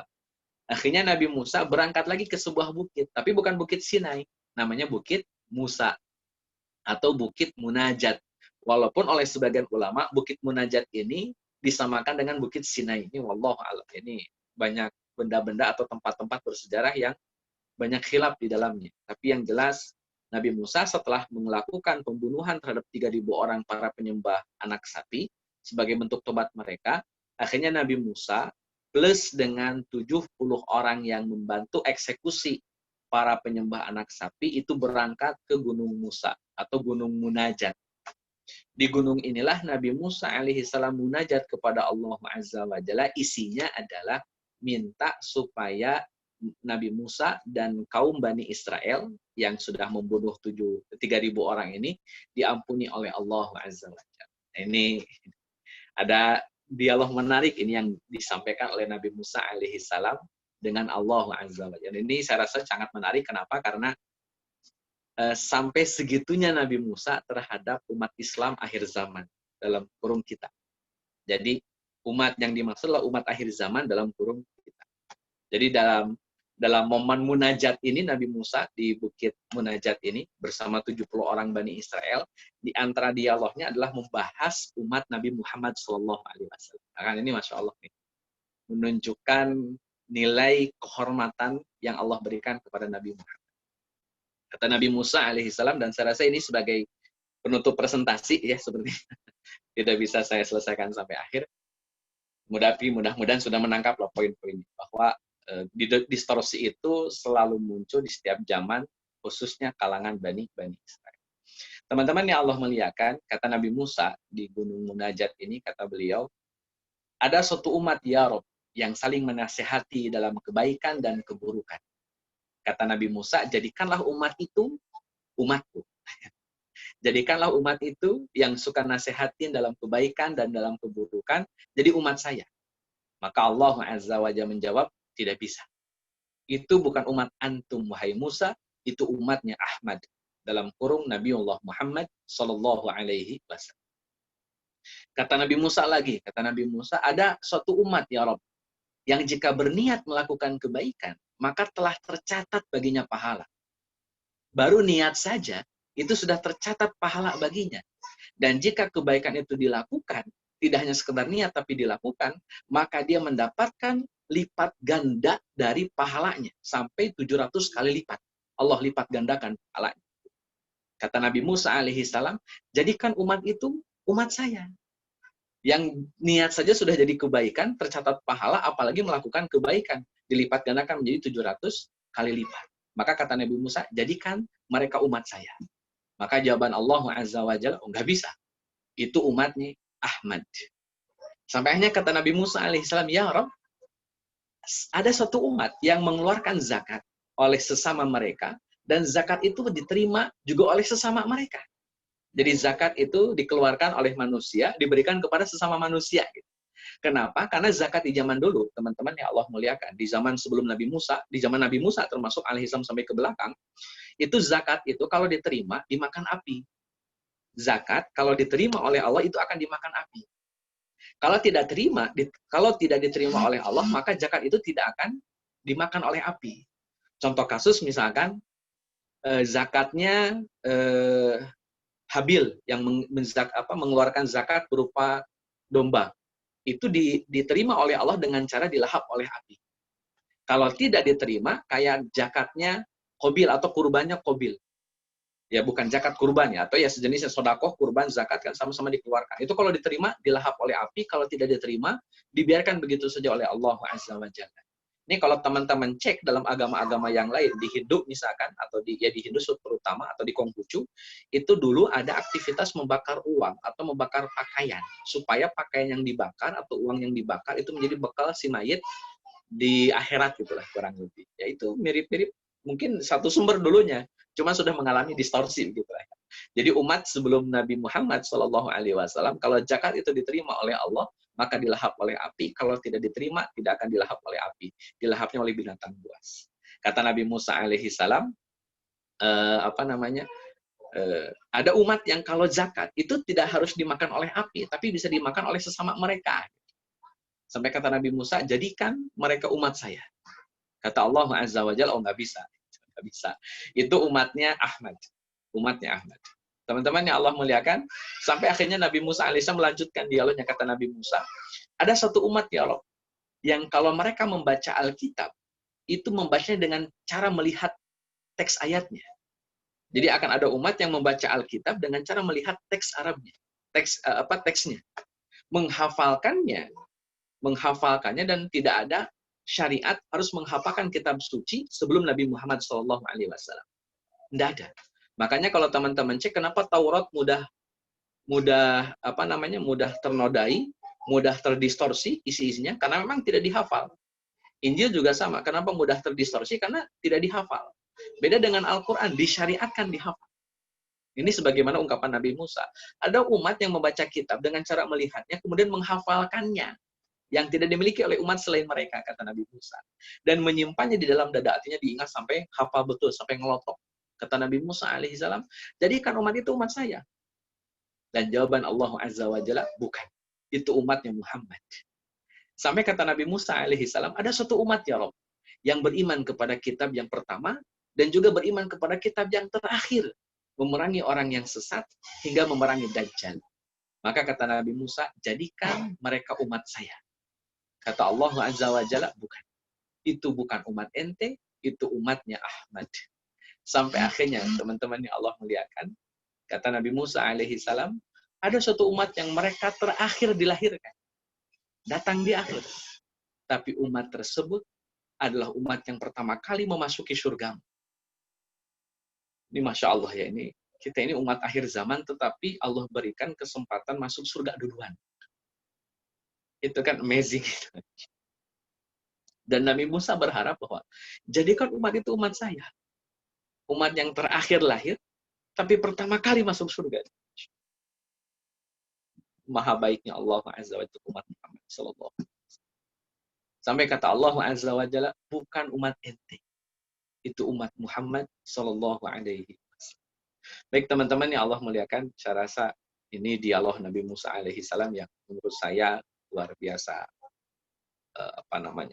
penting ya untuk diketahui bahwa Nabi Musa saja pengen mendapatkan umat yang seperti umat Muhammad sallallahu alaihi wasallam. Setelah ini Bani Israel melakukan kesalahan, yakni pengen melihat wajah Allah. Akhirnya mereka diwafatkan, terutama yang 70 orang ini ya teman-teman, yang 70 orang ini pengen melihat wajah Allah, sama seperti permintaan Nabi Musa alaihi salam. Tapi akhirnya Allah Azza wa Jalla mewafatkan mereka, mematikan mereka. Itu ada di surat Al-Baqarah ayat 55. Kemudian menolak jihad, dalam konteks ini tidak mau masuk ke Palestina, dan mereka tidak mau berjihad melawan orang-orang yang ada di Palestina. Akhirnya Allah Azza wa Jalla menghukum Bani Israel, tidak mengizinkan Bani Israel masuk ke Palestina, masuk ke Yerusalem selama 40 tahun. Dan selama 40 tahun, Bani Israel tersesat. Kalau teman-teman cek di slide berikutnya, itu ada, ini hukuman Allah ya, bahwa Bani Israel dihukum selama 40 tahun tidak boleh masuk ke Yerusalem. Di slide berikutnya, di gambar peta ini, ada, kan sudah sampai ke nomor berapa? Nomor 17. Nah, dari nomor 17 itu muter dulu. Ada akses muter. Yang apa ini? Yang Kadeb ya. Kadeb. Yang ini nomor 12. Oh maaf, nomor 11 ke nomor 12 dulu. Kan itu muter ya. Dari nomor 11 ke nomor 12 itu kan muter. Nah, itu momen hukuman Allah untuk Bani Israel. Harusnya dari nomor 11 langsung ke 13, harusnya. Tapi karena mereka menolak jihad, akhirnya Allah bikin dulu mereka tersesat selama 40 tahun. Akhirnya masuk ke sebuah gurun, dan mereka tersesat di gurun itu selama 40 tahun. Jadi harusnya dari 11 langsung ke 13, oleh Allah Azza wa Jalla dari nomor 11 ke 12 dulu. Jadi mereka muter di situ selama 40 tahun. Itu hukuman menolak jihad. Hukuman menolak tidak mengikut perang dengan Nabi Musa alaihissalam. Allahu a'lam bishawab, saya rasa itu yang bisa disampaikan. Ini menjadi penutup distorsi Bani Israel. Nanti kisahnya bagaimana Bani Israel masuk di Yerusalem, kemudian apa yang dilakukan di Yerusalem, sampai akhirnya Bani Israel, teman-teman, saya tutup ini penjelasannya, di Yerusalem, Bani Israel bisa membuat kerajaan yang kerajaan ini berdaulat, dan kerajaan ini mampu mengungguli kerajaan-kerajaan yang lain yang ada di dunia. Saya tegaskan, Bani Israel akhirnya jadi kerajaan, dan kerajaan ini menjadi unggulan, menjadi berdaulat dan mengungguli seluruh kerajaan yang ada di dunia. Seluruh kerajaan yang ada di dunia kalah di bawah naungan kerajaan Yahudi atau kerajaan Bani Israel. Mungkin nanti ceritanya di momen Nabi Daud dan juga Nabi Sulaiman alaihissalam. Allahu a'lam. Saya kembalikan ke MC Tafadhol. Baik, jazakallahu Ustaz atas materinya. Pertanyaan pertama dari Eko. Silakan Eko. Ya, jazakallah Ababe sama Ustaz Daniel. Pertanyaan saya ini menarik mengenai Ten Commandment ya, 10 perintah Allah ya. Itu kan kalau orang Yahudi atau Amerika nyebutnya begitu, sampai ada filmnya sendiri gitu. Nah, di sini menarik, ada beberapa poin yang saya perhatikan. Ini sepertinya memang, apa ya, bisa dibilang ini yang sering mereka lakukan mungkin ya. Kayak nomor 3 dan nomor 9 tuh kurang lebih sama ya. Nomor 3 kalau nggak salah kan dilarang Bersumpah palsu. bersumpah palsu. Yang nomor 9 itu saksi palsu. Jadi kayaknya suka bohong tanda kutip gitu ya. Terus yang nomor 10 itu kayak indikasi serakah gitu ya, pengen memiliki apa yang orang lain miliki. Nah, Ya, apakah benar ada indikasi? Palestina. Yes, itu maksudnya. Tapi apakah benar memang perintah itu, karena Allah juga tahu kamu ini tuh punya kebiasaan jelek tuh ini gitu loh, sering berbohong sama suka ngambil hak orang lain. Itu aja sih jazakallahu Ustaz. Baik, terima kasih. Memang di beberapa kaidah yang disampaikan oleh para ulama, diantaranya ya kenapa kok 10 perintah Tuhan temanya tema-tema ini. Ya karena memang tema-tema ini yang menjadi tema-tema yang sering mereka langgar. Sehingga memang perlu ada penguatan-penguatan lebih dalam. Kan sebetulnya gini, agama Islam Bani Israel itu kan sudah ada sejak zaman Nabi Yakub alaihissalam. Nabi Yakub itu sudah mengajarkan agama Islam. Sebagaimana diabadikan di dalam surat Al-Baqarah ayat 132 dan 133. Itu agama Islam sudah terlaksana. Dan item-item ini sudah ada dalam agama Islamnya yang dibawa oleh Nabi Yakub alaihissalam. Terus kenapa yang Ten Commandment dipilih cuma 10 ini saja gitu? Kan sebetulnya agama Islam banyak gitu kan. Cukup luas lah, saya rasa kan tidak hanya 10 item saja. Tapi yang didapat oleh Nabi Musa hanya 10 item. Bukan berarti agama Islam dikerucutkan jadi 10 item atau diringkas jadi 10 item. 10 item ini memang takkid, penguat, sekaligus penegas bahwa kenapa 10 poin ini yang kemudian Allah sampaikan kepada Nabi Musa alaihissalam selama 40 malam. Ya karena memang 10 poin inilah yang sering dilanggar oleh Bani Israel. Makanya Bani Israel tetap suka sholat. Bani Israel tetap suka ngaji. Tetapi syiriknya jalan. Tetapi bohongnya jalan. Tetapi melanggar Sabtunya jalan. Kan nanti ada pelanggaran hari Sabtu yang jadi monyet itu. Kan jalan. Itu kan ada dalam Al-Quran. Nanti distorsi jilid 3. Ya, Ashabus Sabu itu nanti itu distorsi jilid 3. Jadi nggak berhenti sampai jilid 2 itu distorsinya itu. Sampai ke tidak menghormati orang tua. Ya, sampai Nabi Yakub saja kan harus mengalami penderitaan gara-gara anaknya. Itu membunuh anak sudah jelas ya. Itu jangankan bunuh anak. Bunuh Nabi saja berani, apalagi bunuh anak. Mungkin terinspirasi dari orang Mesir untuk bagaimana.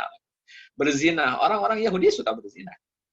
Mencuri, bersaksi palsu, kemudian ya menginginkan harta orang lain. Terutama poin ini. Kenapa? Karena karakter ini kan dari dulu sudah ada. Sejak zaman Nabi Yusuf itu, ketika Nabi Yusuf lebih dicintai, Bani Israel kan ngebet pengen lebih dicintai daripada Nabi Yusuf. Ingin merebut kedudukan Nabi Yusuf. Ya akhirnya kan menjadi senjata makan tuan kan akhirnya begitu. Jadi ya saya tegaskan kembali bahwa ibadah orang-orang Bani Israel atau agama Bani Israel itu ya agama Islam yang dibawa oleh Nabi Ibrahim, yang dibawa oleh Nabi Ishak, dan juga dibawa oleh Nabi Yakub alaihissalam. Terus kenapa yang dibawa oleh Nabi Musa cuma 10 perintah saja? 10 perintah Tuhan ini adalah takkid, penguat, poin-poin penting yang sering dilanggar oleh Bani Israel. Nanti mungkin Pak Eko juga bisa kaji Pak Eko. Ada dharma yang diajarkan dalam agama Buddha. Jadi Benar, agama Buddha itu kan punya ajaran. Ya, kalau dicek itu mirip-mirip sebetulnya. Dicek itu mirip-mirip. Nanti bisa dikaji lebih lanjut lah itu kaitannya dengan dharmanya Buddha, terkait dengan 10 perintah Tuhannya Yahudi dan dalam agama Islam. Jadi saya konfirmasi saja barangkali dari Pak Eko, memang betul 10 perintah ini menjadi poin penegas sekaligus penguat pelanggaran-pelanggaran yang sering dilakukan oleh Bani Israel. Allah a'lam. Apaan, ya? Baik, berikutnya ini saya membacakan pertanyaan dari Satria. Saya persingkat, mohon maaf. Intinya bahwa sejak zaman Nabi Musa alaihissalam sampai Nabi Muhammad SAW, bentuk berhala yang disembah kebanyakan binatang. Tapi di zaman sekarang di Indonesia banyak bentuknya itu adalah tumbuhan atau benda-benda keramat. Mungkin bisa di-share gimana historinya, kenapa di Indonesia banyak yang mengikuti cara-cara seperti itu sampai menyembah benda-benda. Kira-kira itu, Ustaz. Kalau di zaman dulu juga sama, Pak. Penyembahan terhadap benda-benda juga ada. Kayak misalkan di zaman Nabi Syuaib alaihissalam dengan Madiannya atau Ashabul Aikahnya, itu menyembah pohon. Sampai sekarang saya rasa di daerah tertentu di Indonesia, itu masih ada kelompok yang mensakralkan pohon. Entah namanya pohon keramat, atau pohon apalah begitu. Sampai harus dikasih pakaian pohon ini atau dikasih selendang, itu kan juga masih ada. Dari zaman dulu juga sudah ada. Terus yang menyembah benda-benda langit, kayak misalkan bulan, matahari, bulan, itu sejak zaman Nabi Ibrahim sudah ada. Ya, ini di daerah Haron. Itu ketika Nabi Ibrahim ke Haron, kan ketemu dengan para penyembah bintang, bulan, dan matahari. Itu ada di surat Al-An'am ayat 76, 77, 78, dan 79. Teman-teman bisa buka itu. Jadi, apa yang ada hari ini terkait dengan benda-benda kah itu, atau pohon-pohon kah itu, atau berhala-berhala kah itu sudah ada sejak zaman dahulu.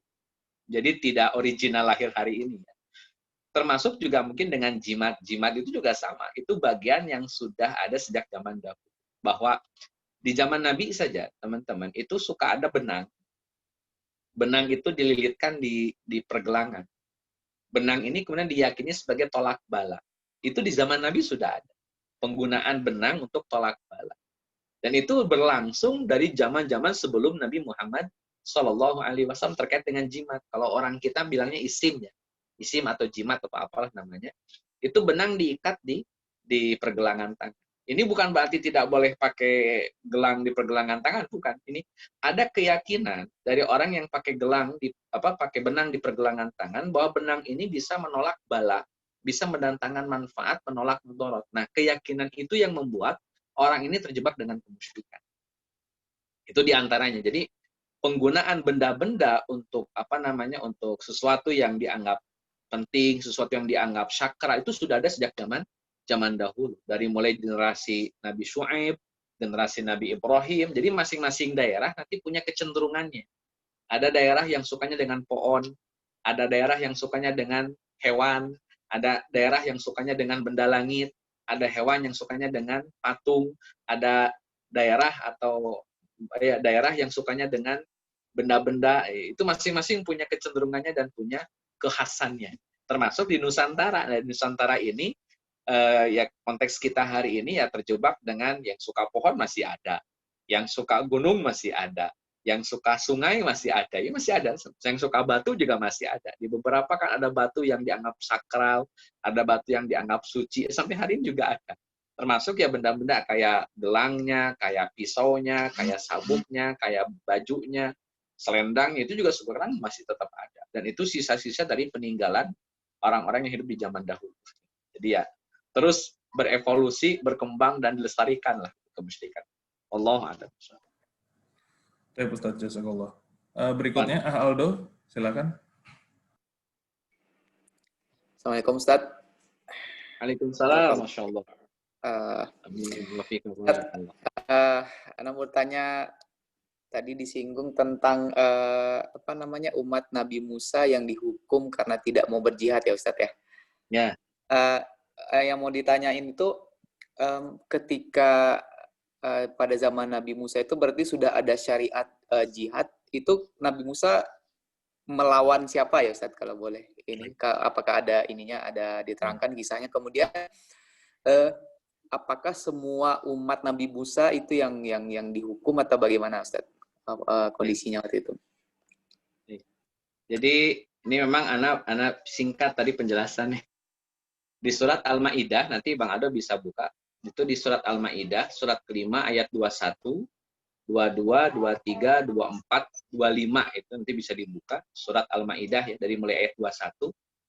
Jadi ketika Bani Israel sudah mau masuk ke Yerusalem, dibawa oleh Nabi Musa, jadi setelah melewati kisah sendu di Sinai, gitu, sudah melewati munajat di Sinai terkait dengan Nabi Musa dan umat Nabi Muhammad Shallallahu Alaihi Wasallam, akhirnya Bani Israel sudah mendekati kota Yerusalem, sudah mendekati pintu masuk kota Yerusalem. Kan kalau lihat sejarah, Yerusalem ini kan tempat asalnya Bani Israel. Tapi ketika Nabi Yakub eksodus ke Mesir seluruhnya, maka Yerusalem dihuni oleh orang-orang non-Bani Israel. Ada 12 suku yang mengisi Yerusalem.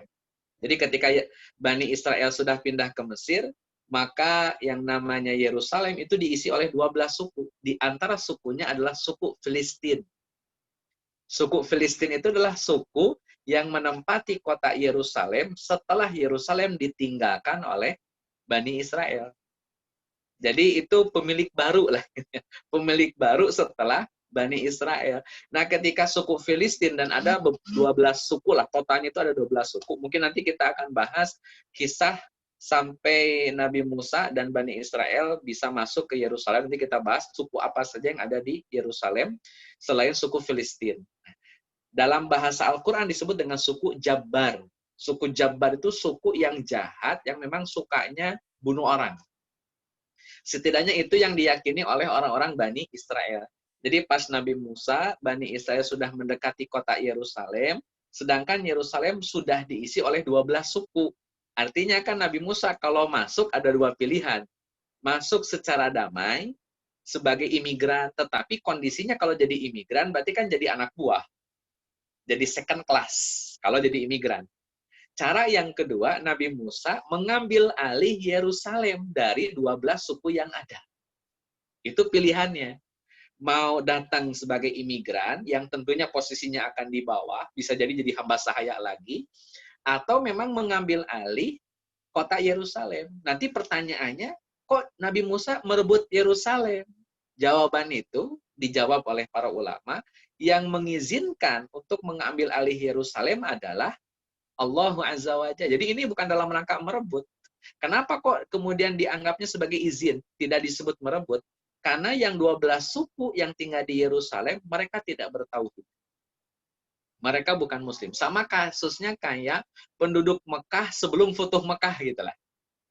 Sama kasusnya seperti penduduk Mekah sebelum Futuh Mekah. Jadi orang-orang Mekah kafir lah begitu. Nabi Muhammad ada di Madinah bersama orang-orang Ansor. Jadi ketika Futuh Mekah kan itu Nabi Muhammad mengambil alih kekuasaan Mekah. Nah, ini dalam kasus Nabi Musa dan Bani Israel berangkat menuju Yerusalem untuk mengambil alih kekuasaan yang ada di Yerusalem dengan menguasai yang 12 suku tersebut. Kenapa kok dikuasai? Karena mereka kafir. Mereka harus beriman kepada Nabi Musa alaihissalam, gitulah kurang lebih. Nah, ketika akan menyerang melawan yang 12 suku, kan tentunya harus perang nih, karena kalau imigran nggak mungkin diambil oleh Nabi Musa, artinya harus menyerang untuk bisa menguasai yang namanya Yerusalem. Orang-orang Bani Israel ngomongnya nggak enak. Mereka sudah diajak perang, kata orang Bani Israel ini kan, Masya Allah ini, kalau saya jadi Nabi Musa mungkin ya tadi udah ngenes berapa kali ini. Kata orang-orang Bani Israel, kata mereka, qalu ya Musa inna lan nadkhulaha abadan. Kata orang-orang Bani Israel, Musa, kita nggak bakalan masuk ke Yerusalem selamanya. Sampai kata mereka, kata Bani Israel, fadhhaba anta wa rabbuka faqatila. Ente aja pergi sama Tuhan ente ke sono, terus perang. Nah, kalau udah kelar, baru bilang ke kita. Kan ini kalau umat begini kan ditendang palanya juga wajar. Jadi Masya Allah ya. Sampai kata mereka, inna hahuna qoidun, kita duduk manis di sini, ente sama Tuhan ente pergi perang ke sono. Kalau udah kelar, bilang ke kita. Kan bahasa begini, bahasa yang Masya Allah, ini kan luar biasa. Jadi, nah ini teman-teman yang Allah muliakan, kenapa Nabi Musa alaihi salam begitu marah gara-gara penolakan jihadnya orang-orang Bani Israel sehingga mendatangkan kemurkaan Allah Azza wa Jalla. Makanya dihukum Bani Israel selama 40 tahun tidak boleh masuk Yerusalem. Dihukum. Jadi ini kronologis kenapa dikutuk sampai 40 tahun, sampai harusnya ke 13 kan itu kalau di peta itu harusnya langsung lurus, malah dibelokin ke kiri, muter gitu. Sampai dalam, ini ada khilaf memang di dalamnya kata para ulama, yang dihukum itu Nabi Musa plus dengan seluruh Bani Israel. Itu pendapat pertama. Pendapat kedua, hanya Bani Israel saja yang dihukum, minus Musa, minus Harun. Itu khilaf di kalangan para ulama. Jadi ada dua pendapat. Pendapat pertama, Nabi Musa include, termasuk yang dihukum, ya, walaupun dia tidak salah, tapi karena ini umatnya Nabi Musa, jadi ya kena imbas. Pendapat yang kedua, Nabi Musa dan Nabi Harun tidak ikut dihukum. Nah nanti kalau dilanjutkan ini di materi berikutnya, kenapa kok Bani Israel bisa masuk ke Yerusalem akhirnya? Itu dibawa oleh Yusha bin Nun namanya. Kalau teman-teman buka kisah Khidir, ini kan tidak saya sampaikan kisah Khidir ya, saya lewat kisah Khidir. Ketika Nabi Musa ingin ketemu Khidir, itu kan beliau ditemani seorang pemuda. Berdua kan, berangkat ke Khidir itu, yang sambil bawa ikan itu. Nah, pemuda ini namanya Yusha bin Nun. Yusha bin Nun nanti jadi nabi. Yusha bin Nun jadi nabi. Maka nanti yang membawa Bani Israel dari kota Sinai ini, dari daerah Sinai, diselamatkan ke Yerusalem setelah 40 tahun mendapatkan hukuman, itu namanya Yusha bin Nun. Dan saat Yusha bin Nun masuk ke Yerusalem, Nabi Musa dan Nabi Harun sudah wafat. Jadi ketika masuk ke Yerusalem, Nabi Musa, Nabi Harun sudah wafat. Jadi kenapa kok Bani Israel tidak masuk ke Yerusalem? Karena ada 12 suku yang kafir, dan itu harus diperangi oleh Nabi Musa alaihi salam dan juga oleh kalangan Bani Israel. Namun sayangnya Bani Israel menolak perintah jihad dari Nabi Musa, akhirnya dihukum oleh Allah selama 40 tahun, tersesat di gurun Sinai, sampai akhirnya oleh Yusha bin Nun bisa dibawa pulang kembali ke Yerusalem, dibawa ke Yerusalem setelah 40 tahun mengalami pengasingan dan kutukan. Itu kronologisnya begitu, kurang lebih. Allahu a'lam. Jazakallah Ustaz. Berikutnya Heri, silakan.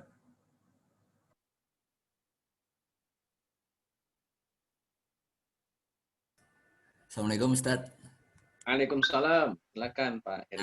Ini penasaran aja sih Ustadz. Nggak tahu apa udah pernah dijelasin di yang sebelumnya ya.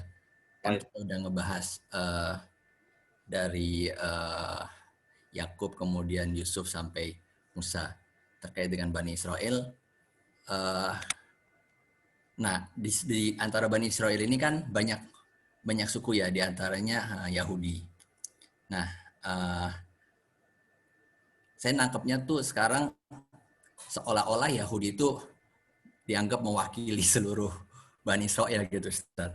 Sampai disebut seolah-olah Taurat itu adalah kitabnya orang Yahudi gitu. Padahal Nabi Musa sendiri bukan dari Yahudi tapi dari Levi gitu. Nah itu gimana ceritanya bisa jadi kok seolah-olah menihilkan Bani Israel yang lain Yahudi ini Ustaz. Demikian, makasih. Terima kasih Pak Heri. Ini pertama karena memang secara nasab ya teman-teman, Yehuda ini sebagai nenek moyang Yahudi itu memang dikaruniai oleh Allah Azza wa Jalla anak itu banyak terus. Jadi keturunan Yehuda ini mendominasi.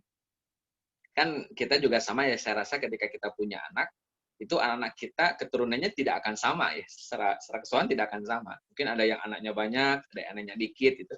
Nah ini Allah karuniakan kepada Yehuda banyak anak. Dan anaknya itu selain banyak, pintar-pintar. Jadi mereka mendapatkan tingkat intelektualitas yang tinggi dibanding klan Bani Israel yang lainnya. Ini kelebihan Yehuda memang. Dibanding Ruben, kelompok Ruben, dibanding kabilah Ruben, kabilah Simon, kabilah Zebulon, selain kabilah Yusuf, selain kabilah Asher, Issakhar, dan Benyamin, itu Yehuda, kabilah ini selain anaknya banyak, pintar-pintar. Dan ini masyhur, terkenal. Tingkat intelektualitas mereka dan juga jumlah yang banyak ini memang sangat-sangat terkenal. Satu. Yang kedua, mereka selain pintar dan banyak anaknya, itu mereka punya kelebihan lain, yakni menempati pos-pos strategis di dalam kabilah. Kalau kita bandingkan misalkan ya dengan Arab lah begitu. Ketika Qusay bin Kilab mungkin kalau teman-teman buka lagi tentang kisah Qusay itu kan punya anak dua yang masyhur lah. Satu Abduddar, dua Abdi Manaf. Nah, Abdi Manaf itu lebih mendominasi daripada Abduddar, terutama dari sisi kepercayaan publik. Kepercayaan publik itu lebih didominasi oleh Abdi Manaf daripada Abduddar. Nanti Abdi Manaf punya anak. Namanya satu Abdusyam dan Hashim. Hashim lebih mendominasi kepercayaan publik daripada Abdusyam. Jadi itu dalam sejarahnya tetap ada yang mendominasi. Nah, Yahudi atau klan dari Yehuda itu selain banyak anak, pinter-pinter. Yang kedua, mereka menempati posisi penting dalam politik. Kenapa? Karena mereka mendapatkan kepercayaan publik. Kepercayaan publik. Sehingga akhirnya endingnya adalah ketika Yahudi lebih terkenal di publik, kemudian Yahudi lebih pintar, lebih mendominasi, lebih menghegemoni, akhirnya orang-orang punya asumsi bahwa Bani Israel itu ya Yahudi. Atau Yahudi itu adalah Bani Israel. Sama mungkin kalau konteks orang Sunda, kesannya kalau orang Sunda itu harus Bandung. Padahal nggak semuanya Sunda itu ya harus Bandung. Saya juga Sunda, tapi saya bukan orang Bandung. Gitu. Saya juga, teman saya misalkan Sunda, dia Bogor, tapi dia tidak harus Bandung, tapi kemudian orang nyangkanya ya kalau Sunda Bandung yang ingatnya. Karena itu tingkat kepercayaan publik, kemudian tingkat dominasi orang-orang Yehuda mendominasi kalangan dari Bani Israel. Itu poin yang pertama. Yang kedua, ini berkaitan dengan kerajaan yang paling bertahan secara permanen dari zaman ke zaman. Itu raja yang paling masyhur dari kalangan Bani Israel itu dari keturunan Yahudi. Nabi Daud itu keturunan Yahudi. Nabi Sulaiman itu keturunan Yahudi. Kalau Nabi Musa kan Levi garisnya. Kalau Nabi Daud dan juga Nabi Sulaiman itu Yahudi. Dan Nabi Sulaiman sebagai tokoh Yahudi atau keturunan Yahudi, dia menjadi raja yang paling masyhur, raja yang paling hebat sepanjang sejarah umat manusia. Bukan hanya sekedar sepanjang sejarah bangsa Yahudi, tapi sepanjang sejarah umat manusia itu rajanya ya Nabi Sulaiman yang paling hebat. Makanya di surat Shad, kalau Pak Heri buka itu, di surat Shad ayat ke-38, ayat 35, maaf, surat Shad, surat ke-38, ayat ke-35, ada kalimat, kata Nabi Sulaiman ini, Rabbik firli wahabli mulkan layan bagi li ahadi min ba'di. Kata Nabi Sulaiman, ya Rabb, anugerahkan kepada hamba kerajaan, yang kerajaan ini tidak pernah engkau berikan kepada siapapun setelah hamba. Maka kerajaan Yahudi di puncak kejayaannya itu di zaman Nabi Sulaiman alaihissalam. Makanya orang-orang Bani Israel non-Yahudi ya semakin terpinggirkan dengan hegemoni orang-orang Yahudi. Sehingga orang-orang di luar Bani Israel akan menganggap bahwa Bani Israel ya Yahudi. Karena selain pintar, jumlahnya banyak, apalagi ada tokoh Nabi Sulaiman, ada tokoh Nabi Daud yang akhirnya seolah-olah bahwa Bani Israel itu adalah Yahudi. Itu konteks zaman dulunya. Nah, konteks sekarang rata-rata orang-orang ahistoris. Mereka tidak bisa membedakan mana Yahudi, mana Bani Israel. Kalau konteks sekarang gitu. Kalau itu kan konteks zaman dahulu karena memang ada tokoh Nabi Sulaiman yang menghegemoni dan mendominasi. Ya kesininya yang kebanyakan kan ahistoris. Termasuk ini juga kayak tokoh Zionis kan. Orang-orang menganggap bahwa Yahudi itu automatically Zionis. Padahal tidak semua Yahudi Zionis. Itu kan yang harus digarisbawahi. Yahudi tidak semuanya ikut dalam gerakan Zionis. Tapi Zionis tidak juga harus Yahudi. Karena nanti dalam sejarahnya ada orang-orang yang non-Yahudi, atau artinya dia tidak punya genetik Yahudi, tetapi dia masuk dalam gerakan Zionis. Seperti Theodor Herzl. Theodor Herzl itu dia bukan genetik Yahudi. Dia orang Austria-Hongaria. Dia dari Bani Khazar. Tapi orang Eropa yang memiliki agama atau keyakinan Yahudi. Secara genetik dia bukan Yahudi. Theodor Herzl itu. Akhirnya beliau bikin gerakan namanya Zionis. Jadi sebetulnya kalau sekarang kenapa kok orang jadi bingung mana Yahudi, mana Bani Israel, mana Levi, mana Simon dan segala macam, itu lebih banyak karena ahistoris. Tapi mungkin kalau orang-orang Yahudinya mereka tahu betul bahwa ini keturunan Yehuda, ini keturunan Levi, dan itu menentukan strata sosial di tengah-tengah mereka sendiri. Orang Yahudi saja itu sangat rasis ya. Jadi kelompok Yahudinya rasis daripada kelompok Levi. Levi mungkin rasis daripada kelompok Aser, Issakhar. Itu apalagi secara nasab, Nabi Yakub kan hanya punya 2 istri, yakni Lea dan Rohil. Selebihnya itu yang Zilfa dan Bilha itu kan hamba sahaya. Jadi nanti yang akan diakui ya dari 2 istri ini secara strata sosial di masyarakat di antara kalangan Bani Israel. Termasuk Yehuda itu kan dari istri yang pertama yang bernama Lea. Itu namanya Yehuda, dan Yehuda mendominasi. Jadi saya rasa sekarang orang-orang sulit membedakan Yahudi dengan Bani Israel ya karena ahistoris saja, tidak tahu sejarah. Tapi kalau konteks zaman dahulu, kenapa Yahudi lebih terkenal? Karena ada kecerdasan di situ, ada jumlah yang banyak di situ, dan ada kekuasaan tertinggi saat itu, yakni Nabi Sulaiman alaihissalam. Nanti kan jadi pertanyaannya, kenapa kerajaan Nabi Sulaiman yang dahsyat, yang megah, yang mewah, yang luar biasa keren itu, kemudian hancur? Nah, itu nanti di poin berikutnya. Allahu a'lam. Tapi Ustaz, sebenarnya 1 menit lagi sebelum 9:30. Kalau boleh, 1 pertanyaan lagi Ustaz dari saya ini.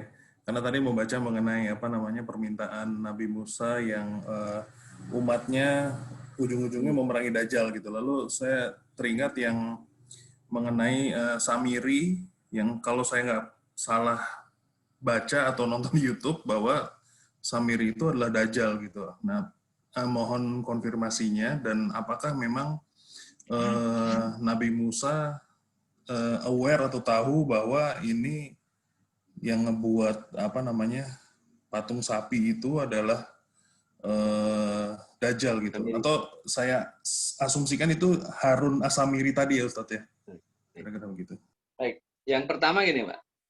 Yang bikin patung itu Samiri itu kesepakatan para ulama bahwa Samiri memang yang bikin patung. Harun As-Samiri ya. Kemudian Nabi Musa pun menghukum Harun As-Samiri, itu sampai dihukum. Jadi ada dialog, kalau dalam slide pun saya tuliskan dialognya terkait dengan Harun As-Samiri ketika bikin patung anak sapi. Nah, ketika masuk ke pertanyaan, apakah Harun As-Samiri ini adalah Dajjal? Dajjal yang sebagaimana kita kenal dalam literatur hadis. Ini saya lacak dulu referensinya Pak Rizky ya. Jadi yang menyebutkan Samiri itu Dajjal, itu rujukannya seingat saya itu Muhammad Isa Daud dalam bukunya Segitiga Bermuda. Muhammad Isa Daud ini bukan pakar sejarah sebetulnya. Juga bukan pakar hadis. Beliau adalah seorang jurnalis yang bikin buku yang tema-temanya memang tema-tema yang hal-hal yang bercampur dengan mitos lah gitu. Di antaranya Segitiga Bermuda. Kan kata Muhammad Isa Daud, Segitiga Bermuda itu tempat Dajjal. Segitiga itu tempat Dajjal. Jadi tiap kapal lewat situ hilang sinyal, hilang kapalnya. Itu kan katanya, itu kata Muhammad Isa Daud, Segitiga Bermuda isinya Dajjal. Termasuk saya juga baca dari Muhammad Isa Daud itu dialog dengan jin muslim. Itu sampai detail itu penjelasannya tentang dialog dengan jin muslim oleh Muhammad Isa Daud. Itu pun ya memastikan datanya tidak bisa divalidasi. Termasuk ya Samiri adalah Dajjal itu pun dari Muhammad Isa Daud. Itu pun tidak bisa saya validasi. Jadi tingkat validitasnya diragukan. Yang jelas seluruh nabi, termasuk Nabi Nuh alaihi salam, itu mereka sudah mewasiatkan kepada umatnya tentang sosok Dajjal itu sudah. Sejak zaman Nabi Nuh, kaitannya dengan sosok bernama Dajjal sudah ada. Itu dari zaman Nabi Nuh. Jadi kalau Samiri itu dihukumi Dajjal, terus yang Dajjal di zaman Nabi Nuh siapa? Jadi itu menjadi problem ya, menjadi problem. Makanya saya secara pribadi tidak mengambil itu sebagai data yang primer terkait dengan eksistensi Dajjal. Jadi Dajjal itu yang saya dapatkan ini, bahwa setiap nabi menceritakan adanya sosok Dajjal. Dajjalnya belum diketahui, Dajjalnya belum ditemukan oleh Nabi Nuh, Dajjalnya belum ditemukan oleh Nabi Musa, Dajjalnya belum ditemukan oleh Nabi Isa, tapi keberadaannya diyakini ada.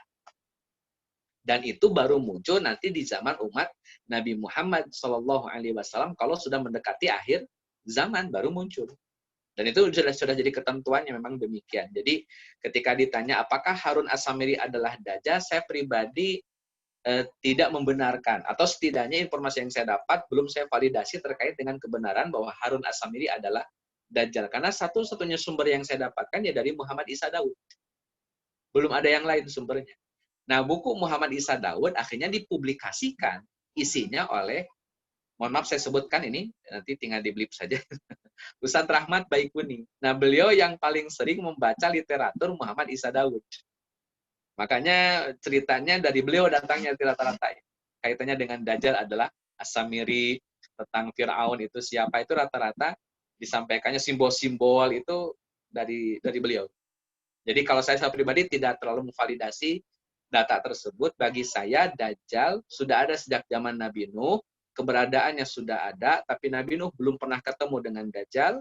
Nabi Musa menegaskan adanya Dajjal, tapi Nabi Musa belum ketemu dengan Dajjal. Sampai ke Nabi Isa alaihi salam, Dajjal sudah ada, tapi Nabi Isa belum pernah ketemu dengan Dajjal. Dajjal baru akan menampakkan dirinya dengan izin Allah Azza wa Jalla ketika sudah mendekati akhir zaman. Dan satu-satunya orang yang bisa membunuh Dajjal hanya Nabi Isa alaihi salam. Kenapa hanya Nabi Isa? Bukan Imam Mahdi yang bisa membunuh Dajjal, karena hanya 2 orang di dunia ini yang punya gelar Al-Masih. Alif, Mim, Alif, Lam, Mim, Sin, Ya, dan Ha. Al-Masih, hanya 2 orang saja yang punya gelar itu. Yang pertama, Nabi Isa Al-Masih, dan yang kedua, Al-Masih Dajjal. Jadi dua-duanya Al-Masih, dan itu baru di akhir umat Muhammad SAW. Jadi kembali ke pertanyaan, saya sendiri pribadi tidak membenarkan bahwa Harun As-Samiri adalah Dajjal. Jadi Harun As-Samiri adalah tokoh tertentu yang khas, yang memang ada di zaman Nabi Musa alaihi salam, dan dia mati sebagaimana umumnya manusia. Allah. Jazakallah Ustaz atas pencerahannya. Baik, teman-teman, karena sudah agak larut malam, kita sudahi sampai di sini untuk kajian malam ini. Sepertinya kajian berikutnya makin seru lagi nih, kira-kira begitu. Jadi mudah-mudahan kita diberikan keluangan untuk menghadiri untuk kajian-kajian berikutnya tetap di waktu yang sama, malam Senin jam 7.45 malam. Jazakumullah untuk Ustadz dan teman-teman yang sudah hadir pada kajian malam ini. Kita tutup dengan doa kafaratul majelis. Subhanakallahumma wa bihamdika asyhadu an la ilaha illa anta astaghfiruka wa atubu ilaik. Wabillahi taufiq wal hidayah. Wassalamualaikum warahmatullahi wabarakatuh. Waalaikumsalam warahmatullahi wabarakatuh. Pamit semuanya, jazakallah khairan. Terima kasih waktunya. Jazakallah. Afwan wa yakum.